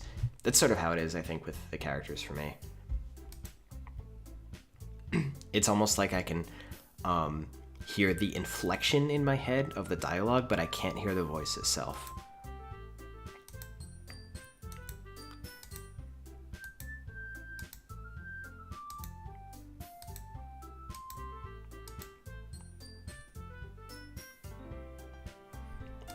I gotta blow my nose again, so I'm gonna mute my mic real quick.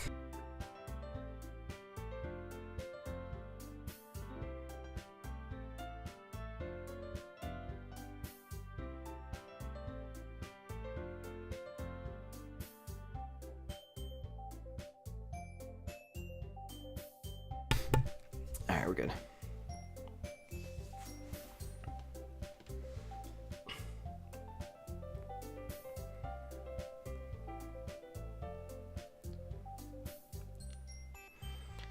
What advice do I have for new coders who want to make their own projects?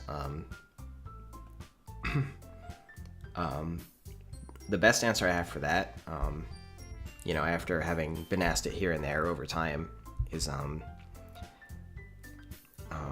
it's like so easy to get like all these awesome ideas for things that you want to make, you know, just these, you know, really ambitious, like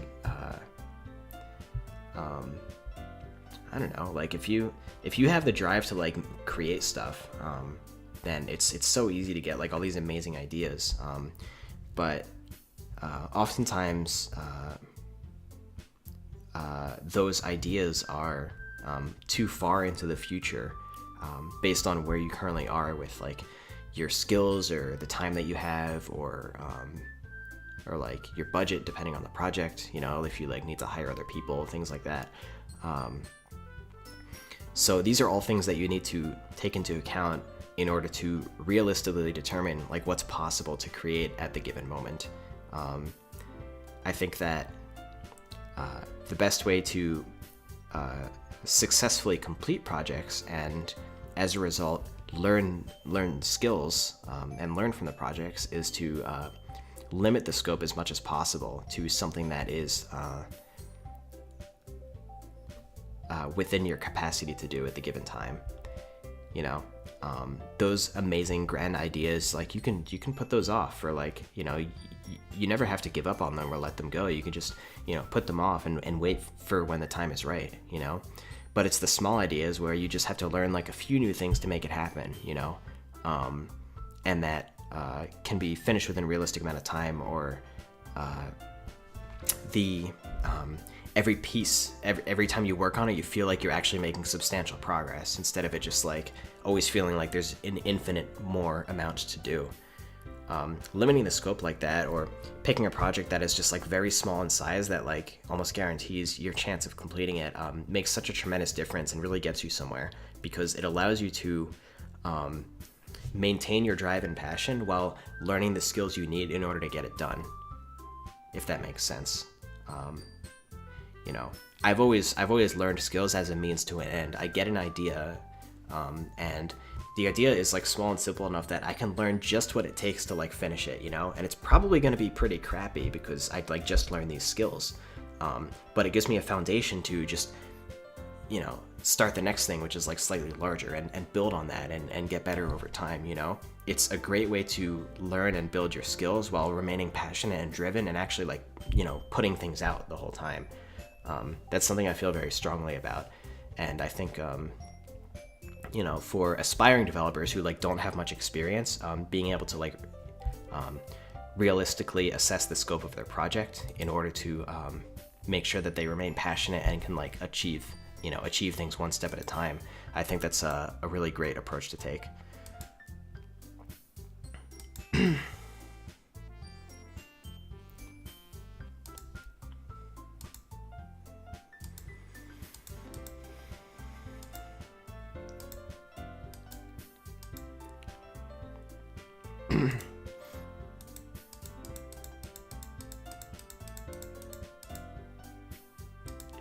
I feel so bad for Yuri here.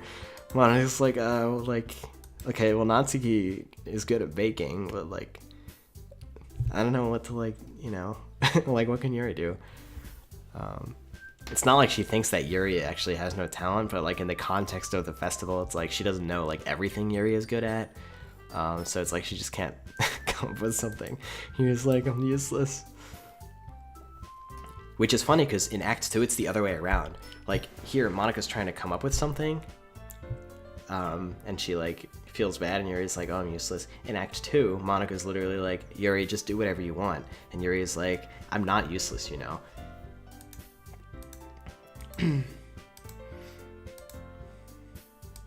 Monica's actually, like, you're the most talented person here, and makes Natsuki upset. Yeah.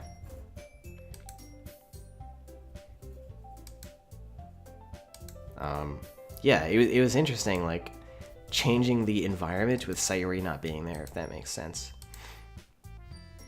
You know, Monica has to actually kind of hold her own, but she's not perfect either. She's just a very normal person. You know, aside from her, like, destroying the world.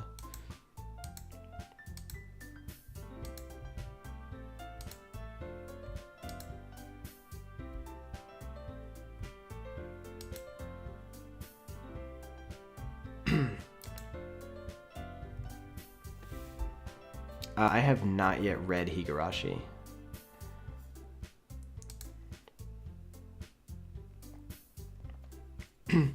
Yeah, I've heard fan-made DDLC songs, like, you know, whether it's like certain remixes or just inspired songs, you know, in the same way that I have seen like a lot of other fan content in general. It's something that I tremendously enjoy experiencing, like people's interpretations and seeing their own creative talent, and like, I guess, being inspired by DDLC. It's something that I just that I really love, and makes me happy on a daily basis to see people producing DDLC content. So there's no way I can't, like, sometimes go out of my way to enjoy things like that, you know? And, like, you know, a lot of it is being made by people who are just way more skilled than me when it comes to, like, music or art or whatever else, you know? So it's just, like, in some ways it's inspiring to me, too. To, like, see something DDLC related, like, come to life in that way that I hadn't imagined before would be possible.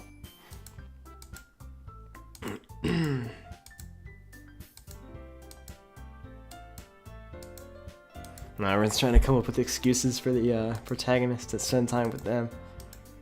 Especially Monica. Monica's more straightforward. She's like, he hasn't gotten the chance to spend time with me, so...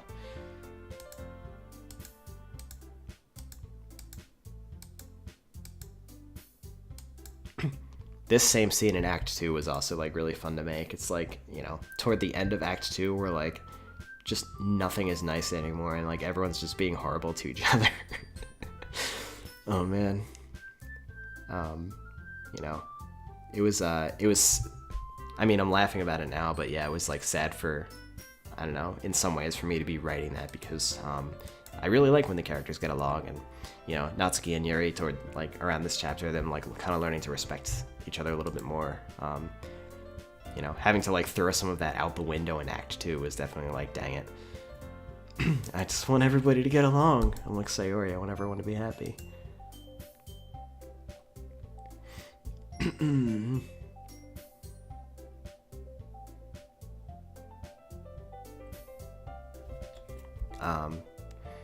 Yeah, if you pick Sayori and Monica here, it just, like, doesn't work, obviously. Because they're like, Sayori's already helping Monica.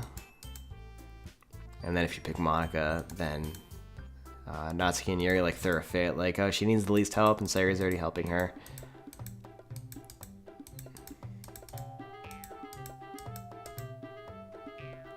They, like, guilt her so badly. You're like, you're the club president, like, you know, you're supposed to be, like, the most neutral, and, you know.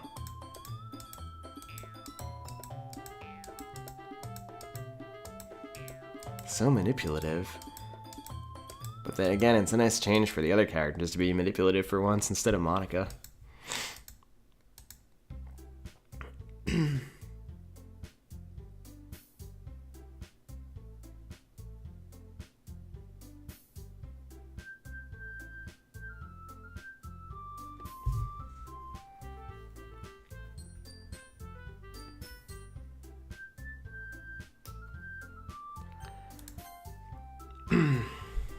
Oh wait, this deserves a vote, actually. Just gonna undo that. Let's get a straw poll going if you're still around, Mythos. I'm sure you're getting very tired. It's quite late there. You don't have to stick around till the end. You could just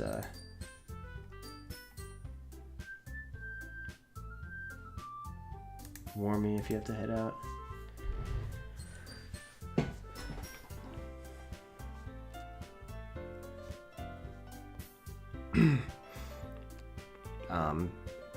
I don't know. It might be around a good time for me to like stop anyway, because it's been over 3 hours. It's getting like really late here too. But I mean, like after around the end of this chapter. I'll see how I'm feeling in a bit. But either way, like I'm gonna be back tomorrow, and my intention is to get through the whole game, because it would be silly to be like doing this commentary and not go through the whole game. So yeah, I want to give all of you a chance to go to sleep too. I actually forgot to consider that. I'm like, oh, you might not want to miss this, but you also have to like go to sleep. So I don't know. We'll like go a little bit. We'll go a little bit further.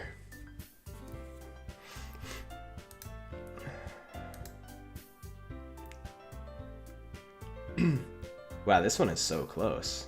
It's almost 50-50.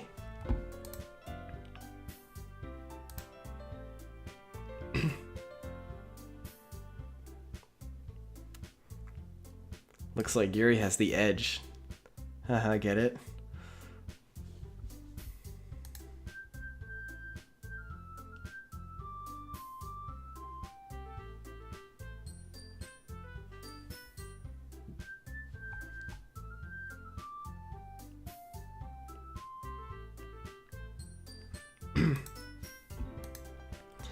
That wasn't a knife joke.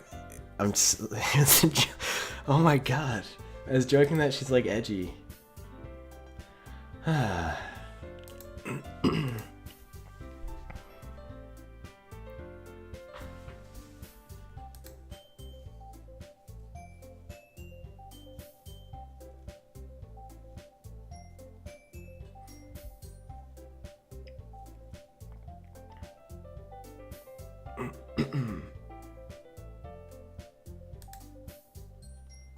Yeah.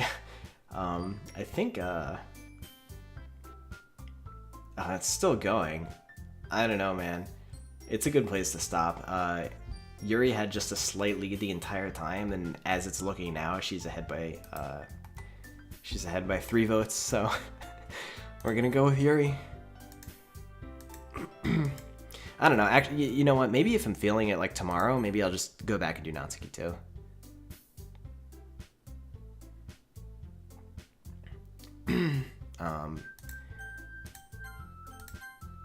I mean, it was so close. I would feel bad like not doing both of them. So yeah, maybe I'll go back and do the other one.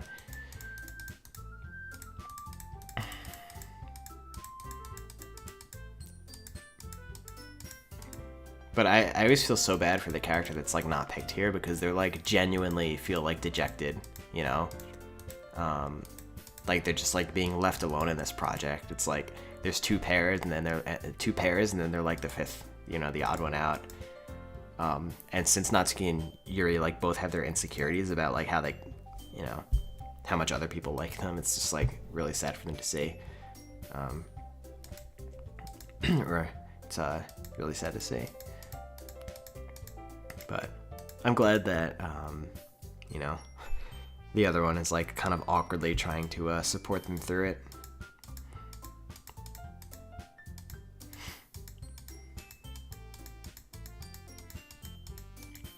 Well, of course, when I say that, people are like gonna go back and vote Natsuki to like try to push her ahead, you know? But it's not fair like after I make the decision.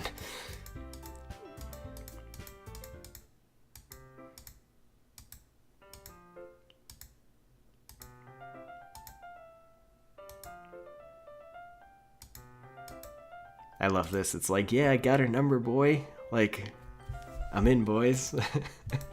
Or whatever.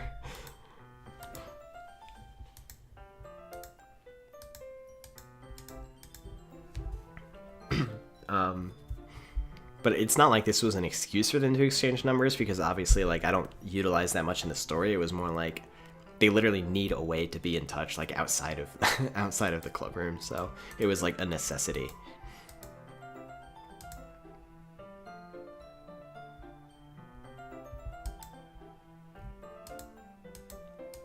Yeah, I'm super hyped for Smash Ultimate. That Isabelle reveal was freaking amazing. It was like the last thing I expected. I'm like, you know, and now I'm just thinking, like, who's ever like going to want to play Villager now when you can play as Isabelle? Like, you know, there's just like such an obvious choice there. That's of course just my own opinion, but like.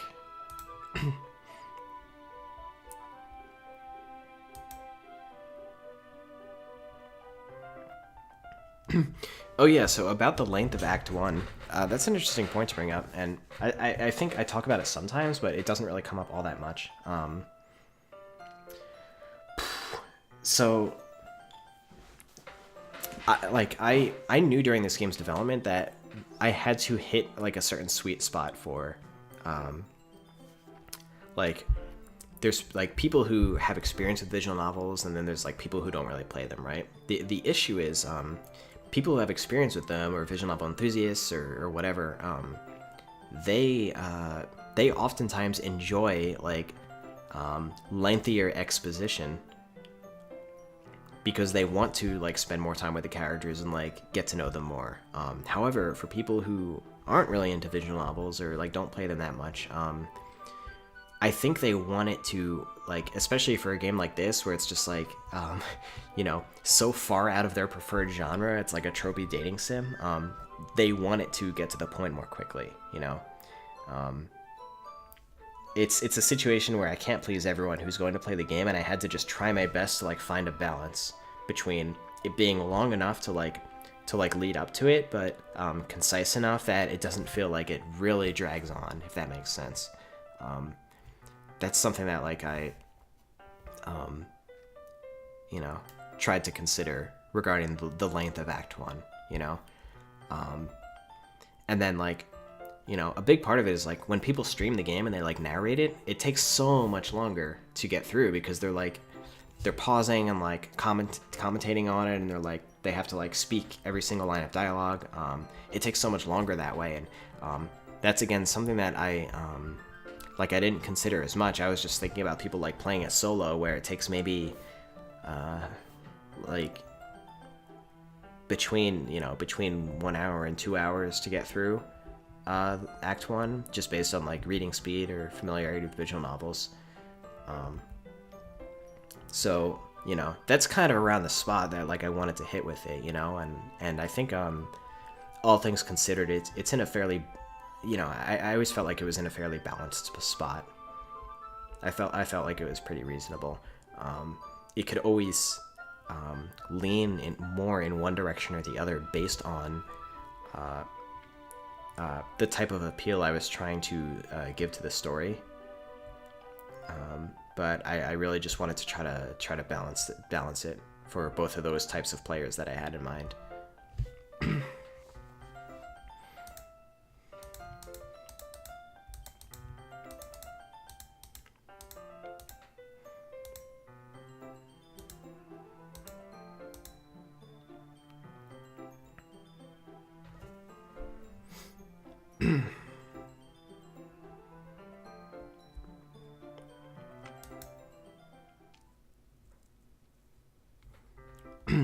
Yeah, so this is probably like a fairly good stopping point for tonight.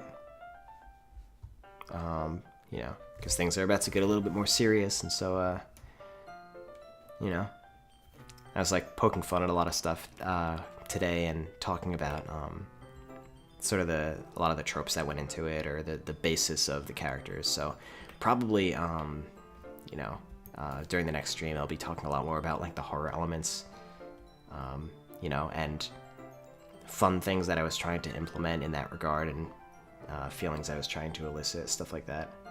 So yeah, I would say it's a fairly good point. to stop for now.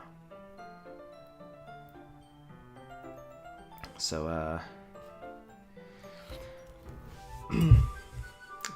I don't know. I can't think of a less anticlimactic way to go about this. You can tell I'm just like not very good at this. I'm just like stumbling my way through the stream or whatever, because like I don't know how to like be a public figure or whatever. Oh yeah, I have to like decide on a time for the next stream. Oh man, would it be too bad if I just like set the time tomorrow? I know today I didn't have like a very specific time, but that's actually because I had like other stuff going on today and I wasn't sure when I was going to be done. But I think tomorrow will be like a little bit more open, so I think pretty early in the day I'll be able to like determine a time for the stream, and I'll be like tweeting it out, so you know, I'm not going to make it too ambiguous. Now that you've all like, you know, joined for this one, I want to make sure that you don't miss any of the continuation. I'll be sure to do that. So you know, just I'm sure it's gonna be like sometime in the evening again. So I'm hoping it won't be like this late or as late as it was today that I get started, but it'll probably be in the evening. So don't be worried about just like accidentally missing it. You know, if you sleep in or whatever, I don't know, just keep an eye on my tweets a little bit through the day, and you'll be sure to catch it. So that's the probably the most planning that I can give you for the time being.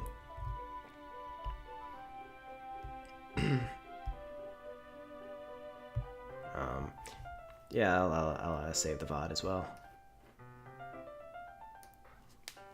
So yeah, I know I like missed a lot of questions and things like that. You know, there are some that I probably like didn't see, and others that you know, I just either didn't have a good answer to, or like didn't feel like answering for whatever reason. So I apologize for that. Let's see what else.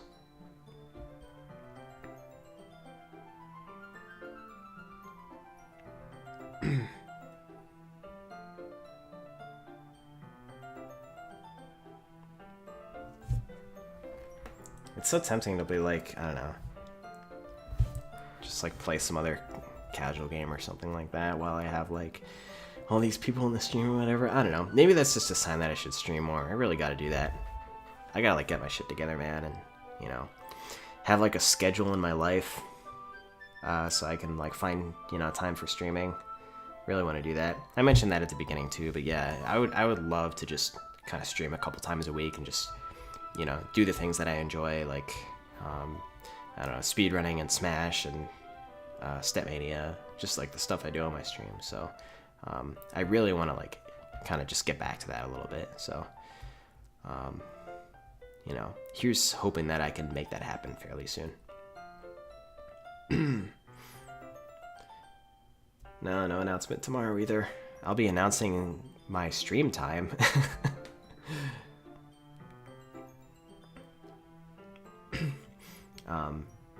Thank you so much for all of your kind words as well. I think a lot of people stopped in just to, you know, say that they enjoyed the game and stuff, and I don't know, that like always like means a lot to me to hear, and it will never stop meaning a lot to me. It like, you know, that above anything else, just hearing like the different ways that people enjoyed the game is like such a great inspiration for like doing the stuff that I do, and it makes me want to always try harder to you know, give people these sorts of nice experiences through, you know, like games or interactive media or whatever other stuff that I do. So I just wanted to say that it always like means a lot to me. So thank you. You know, I'm sorry if I didn't like see all of your individual messages, but you know, just wanted to share my general appreciation for that.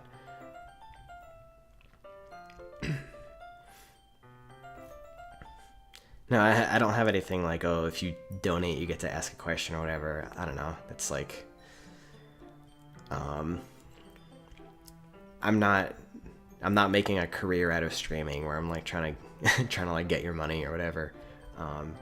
In fact, like all the stuff in my bio with like the donate link and stuff like that, you can tell that's like super outdated. I probably wrote that like 4 years ago, because that was all like when I just did like speedrunning and Smash, and like, yeah, I just think it's, I stream so rarely, I think it's funny just to look at my bio and be like talking about speedrunning and stuff.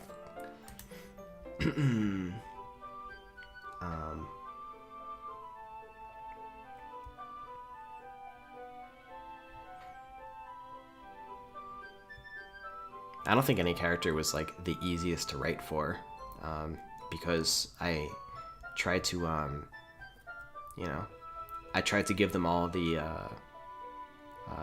nuance that I felt that they deserved in their personality.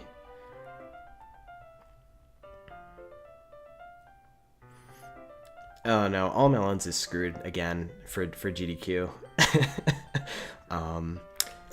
I just, what is it?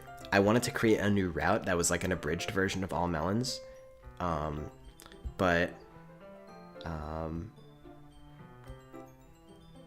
before I knew it, like submissions were open, and it was just like, dang it, like I didn't have the route prepared, and then I would have to practice it and get a good recording in. It was just way too much for me to do at the time, when like all of a sudden I just realized submissions were open. So I'm just like, dang it, guess I just gotta submit All Melons again, and hope that there's like, you know, some like a miracle this time around. But I don't know. Once I eventually create the abridged route, like I'm more confident about that, just because it's like short enough for it to be more, I don't know. I think the staff have historically seen like the length of it as an issue. It's kind of a lot to ask for nearly 2 hours. So I don't know. Still something I care very much about.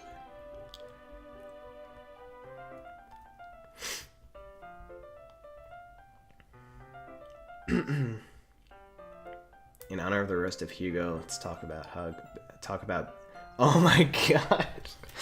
I thought you just said talk about hugs, but you're like, talk about beating hugs. Oh my god, come on. Why does this just have to like randomly come up every now and then? I don't know, man. I was never better than him, especially like back then, you know. It was just a clear instance of, I don't know, it being like a friendly, and like, you know, I'm sure he was rusty and I was like some wacky player. I don't even remember, to be honest. It was such a long time ago. But it was a fun little highlight for me, because like, yeah, I think the way Hugs framed it was that like he was always afraid that I like hated him or something like that. But I don't know. That was like one of my, I know this is not relevant to like 90% of the viewers, but fun to talk about the Smash days. You know, that was one of the things that I like distinctly remembered about Apex 2012. Not like I beat Hugs. That wasn't the thing that I remembered, because I was like almost, you know, I was quite new to the community, and I didn't know like the old school players. You know, but I knew who Mango was, right? And so like I was just like sitting in like the seating area in front of the projector, and like, you know, I just hear like a voice behind me, and they're just like, yo, he's like, yo, I lost to some like weird Link player earlier. His name was like Internet Explorer. And I just like heard that in my, you know, and I'm like, I turn around and I'm like, yo, what's up? And he's like, oh, hey, there he is. And I didn't know this at the time, but Hugs was probably thinking, oh shit, he literally just like heard me like shit talking him, like to, you know, to my friend here. But I was like, oh man, it's Mango. And then this, what happened then was, what is it? Mango said to me, he's like, dude, can I get a picture of you? And I'm like, what? I'm like literally having like a top like famous player asking for a picture of me, and I was just like this brand new like nobody. It was so freaking hilarious to me, and like just like a highlight of my tournament.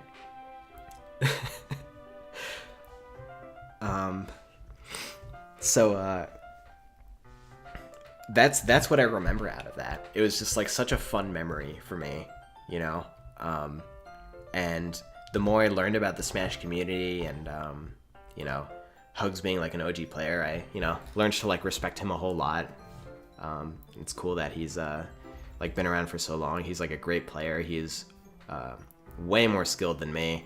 I think I eventually faced him in like a tournament like later on, and he just like destroyed me. So yeah, that's you know, that's that little story.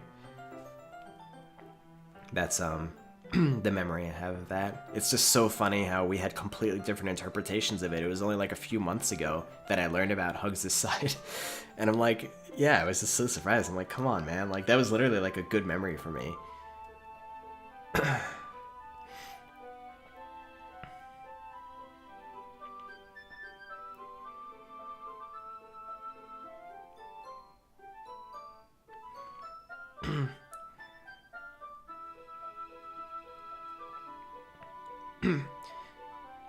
Yeah, I've read other visual novels. I mean, the reason I wanted to make a visual novel was that you know, other visual novels had been so impactful to me, and it inspired me to, you know, be creative in that way, and like let others experience it, I guess.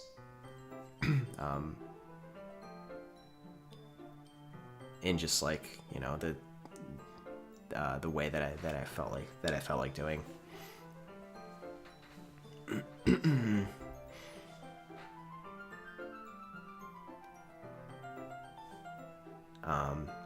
So yeah, the visual novels that had a very strong impact on me in some way or another was the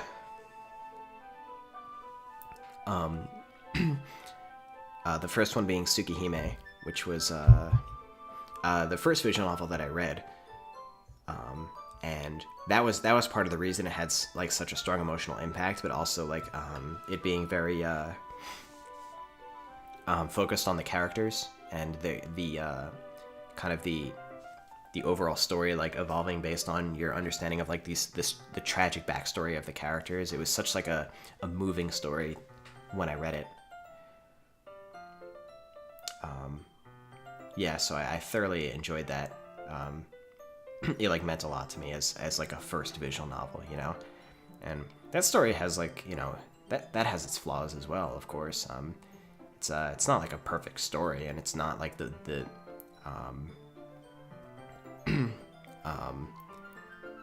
like I've read other visual novels that are like more cohesive and strongly put together, you know, or just like feel like they have a more expertly put together story in general. But Tsukihime still you know, holds a very special place in my heart for what it did, both at the time and with the characters. So that was the first one.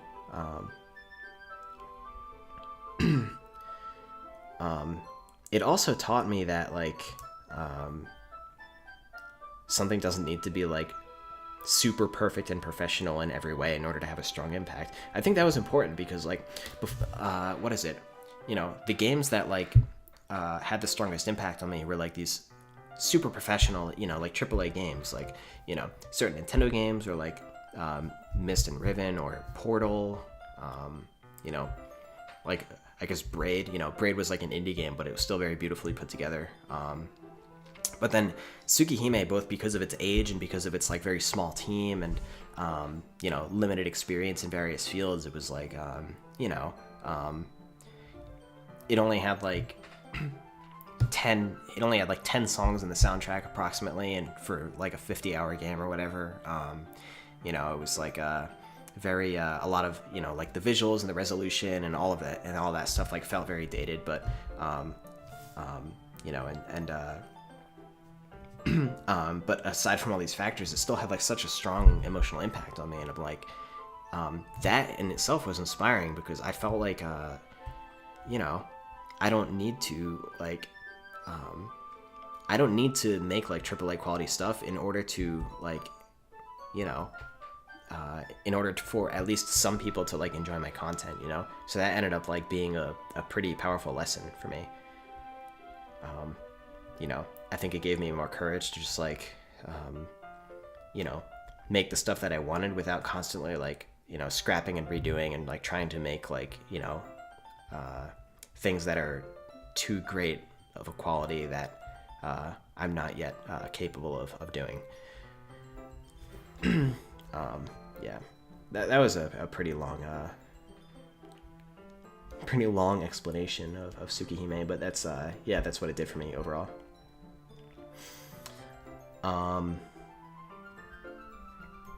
And then I really thoroughly enjoyed Steins Gate as well, and I really thoroughly enjoyed 999.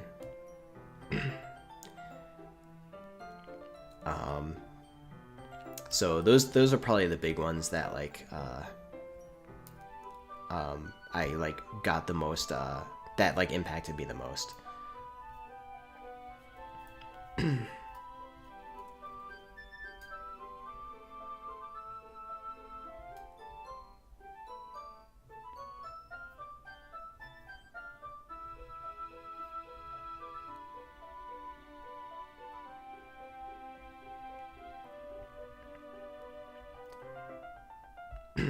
Yeah, I did read through Fate's Day Night, all three of them actually, because I was like, I don't know, I was like in college and, you know, pretty sucked into the whole visual novel thing, and I'm like, oh, Tsukihime was awesome. I have to read their premiere work, Fate's Day Night, you know, and I also thoroughly enjoyed it. In the end,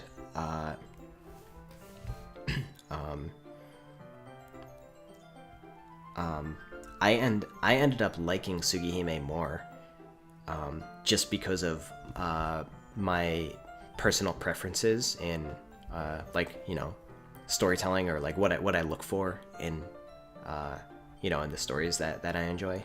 But Tsukihime, or sorry, Fate's Day Night was also you know, very like a great read, and I'm very glad that I did read it. And I'm definitely looking forward to the follow-up Heaven's Feel movies. I think those are a fantastic representation of the story in a animated form, or at least like based on the first movie. It's like one of my favorite anime representations. So definitely looking forward to the follow-ups.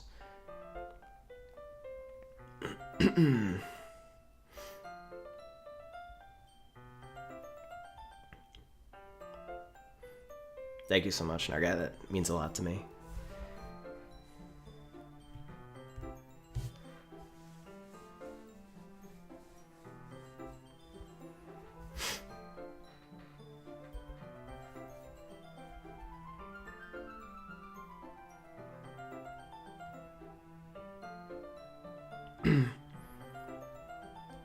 I talked a little bit about voice acting earlier. A general summary of it was that it was not something that I considered because, one, it was just out of my scope of development, like I didn't have the resources, and two, the way in which I wrote the game is like not suited for voice acting, because you write games, or you write dialogue differently if it's like meant to be read versus spoken out loud, or at least that's what I would do. And since DDLC deliberately reads as though it were like a poorly translated Japanese visual novel, it's not suited to, like, the dialogue is not suited to being spoken out loud, and it would be written very differently if it was.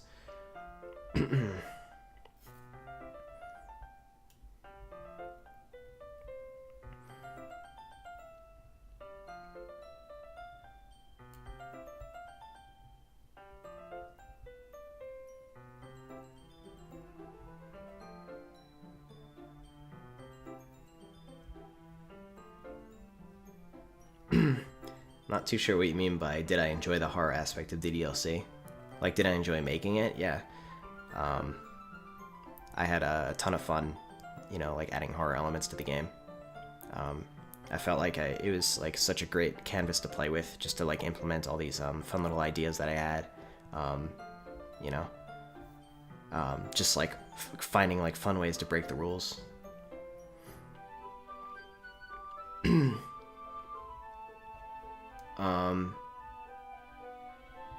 Yeah, so the story in Yuri's character file is just a short story that I wrote, you know, quite a long time ago, actually. Yeah, I think in 2015. And, you know, I thought it would just be a fun little thing to include for people to find. Because I had, yeah, I had published the story previously, and it got like a pretty good deal of attention. So, it was, it made me feel confident enough in the story for me to kind of reintroduce it in that way. Just like, oh, here's this like, you know, little past work that I wrote. Check it out. Just for people who are like looking for a little bit more. Because the only other way that story was published online was anonymously. So it was a fun little way to, you know, it otherwise would have been very, very difficult for people to find, like if they were looking for like other writing or whatever that I have done, like they wouldn't have been able to find it probably.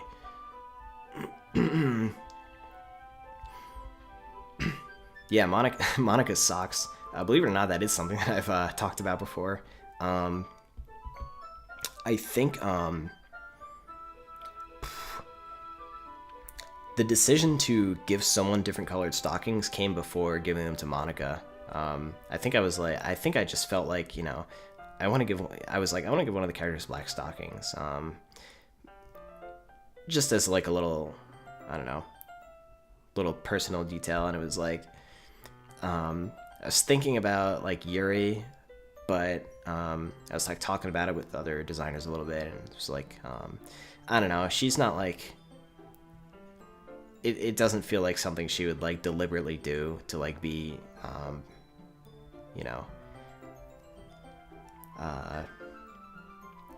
to like draw attention to herself in that way, if that makes sense. But I'm like, you know what, like, it would make sense for Monica, because like she, you know, she's kind of the differentiated character anyway, in various ways, and she's like the confident one.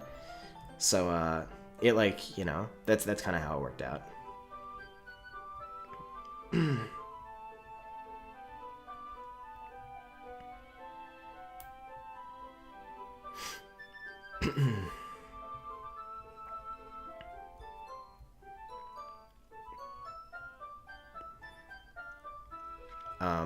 But yeah, I'm not gonna like, you know, talk too much about like the content of the Easter eggs or anything like that, you know. Really, mostly what it came down to was for a game that like encourages you to like manipulate the game files, like how disappointing would it be for there to be like nothing more beyond just like, you know, the bare minimum of like what the game asks of you. I knew that people would like want to do some digging and find more stuff if the game is like practically asking them to do that. So that was my inspiration for like including at least some additional content for people who wanted to do that stuff. From you know, I say that from the developer standpoint of like where I found the inspiration, but you know, I'm not going to start getting into like the conspiracy theories and all that stuff, simply because, you know, if I,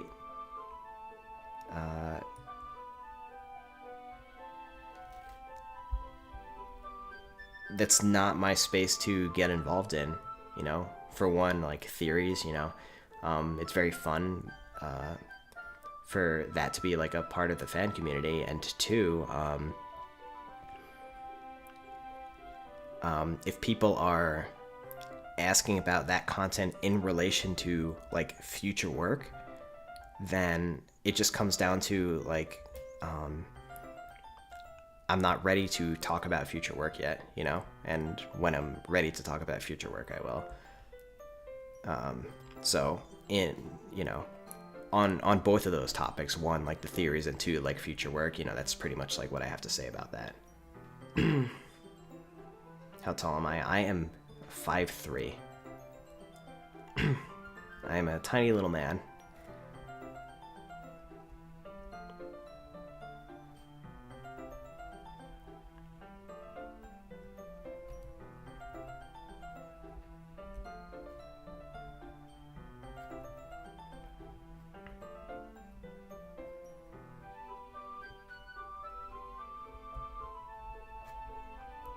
The room conversation. You probably mean like Act 3 when you're alone in the classroom with Monica.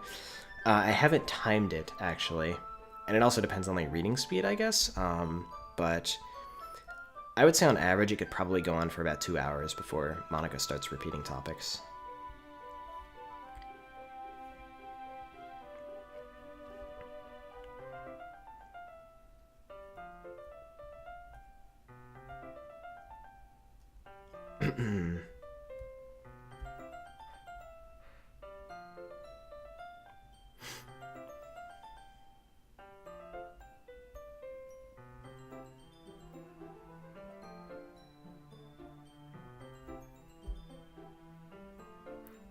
Oh, Irisu Syndrome is a really cool game.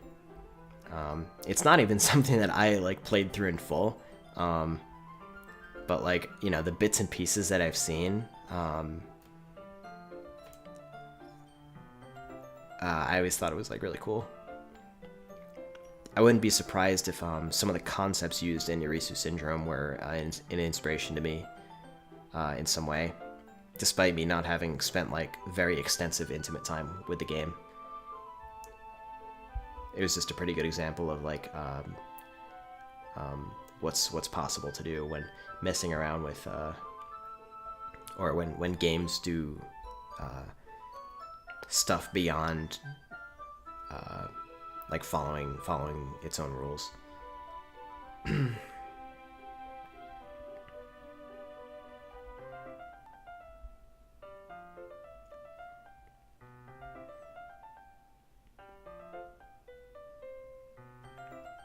Yeah, keep playing if I keep talking. I wasn't thinking about that actually. No, but like, I don't know, because I can either like focus on like talking with the chat, or I can focus on like giving commentary on the game. It's like hard for me to do both at the same time. So I think it's like, you know, everyone probably at least deserved for me to have a conversation with all of you, aside from like trying to having like my attention divided. And I already chose this as a stopping point before I like, you know, resume tomorrow with commentary on the game. So, you know.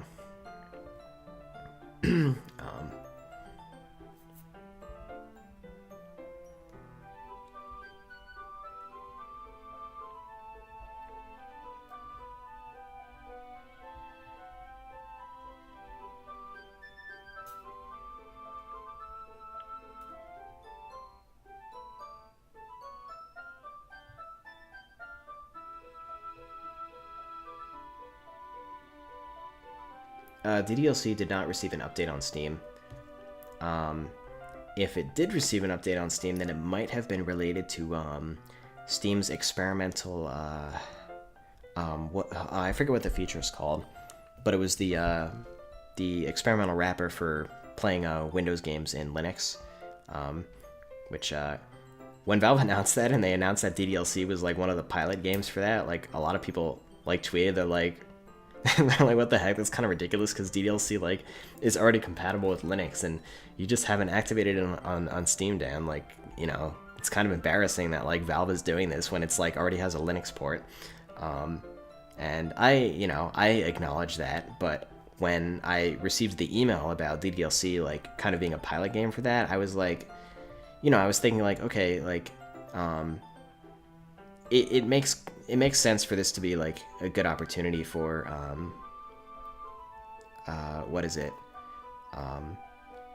for that sort of like testing to be done, I guess, if that makes sense, you know. Like I was kind of proud that it was a pilot game, and I felt the desire to play my part, if that makes sense, and allow, especially as a game that involves like the files and stuff like that, that was a good opportunity for for like testing of that new new feature that Valve was trying to incorporate. So that's why I decided to like let that happen basically. But if DDLC received some kind of update on Steam, then it might have been related to that and had nothing to do with me.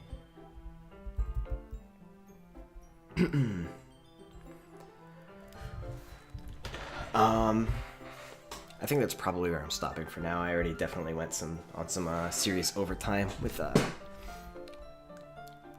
the chat here, but you know, it's getting super late here and everywhere else, and gotta like take care of a couple things before heading to sleep. So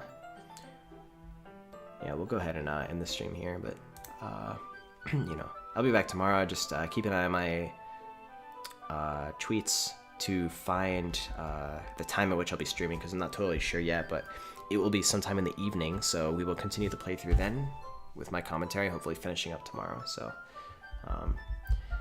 yeah, thank you all very much for joining. I had a lot of fun with you. It was great to just do this fun little thing for the game's anniversary, my first public playthrough and commentary of the game. So yeah, thank you all so much, and have a great night, and I will see you again tomorrow.